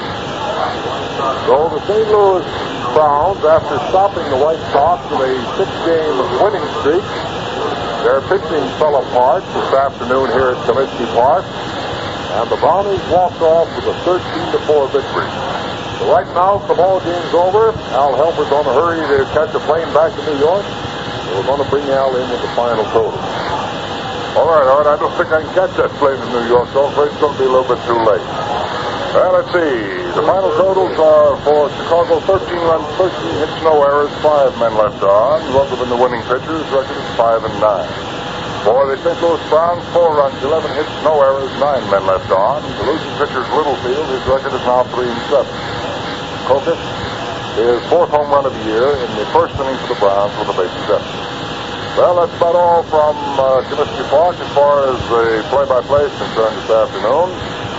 Our thanks to Mel Bristler, our engineer from WGN, who has ridden through rainsfall and all with us here this afternoon. Of course, it was very good to be back with my old buddy Art Gleason during another ball game together after a layoff of a couple of years, and we hope we'll see Art around the circuit a lot more. And tomorrow afternoon, now Dizzy Dean and Gene Kirby will be at Ebbets Field to bring you the ball game out of Ebbets Field, and we sincerely hope you'll be tuned in at that time. And now this is Al Helfer at Comiskey Park in Chicago saying in just 60 minutes, 60 seconds, I'll be back with the Camel scoreboard over most of these stations. The Falstaff Brewing Corporation of St. Louis, Omaha, New Orleans, and San Jose, brewers of premium quality Falstaff beer and their distributors everywhere have joined in bringing you Mutual's Game of the Day.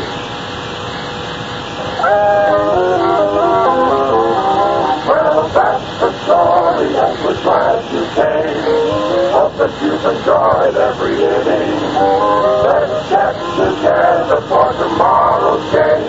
It's always fun no matter who's winning.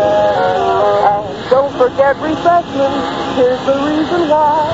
It makes the pleasure double when you've got a good supply of Falstaff beer. The right beer, yes, sirree. Falstaff beer is premium quality.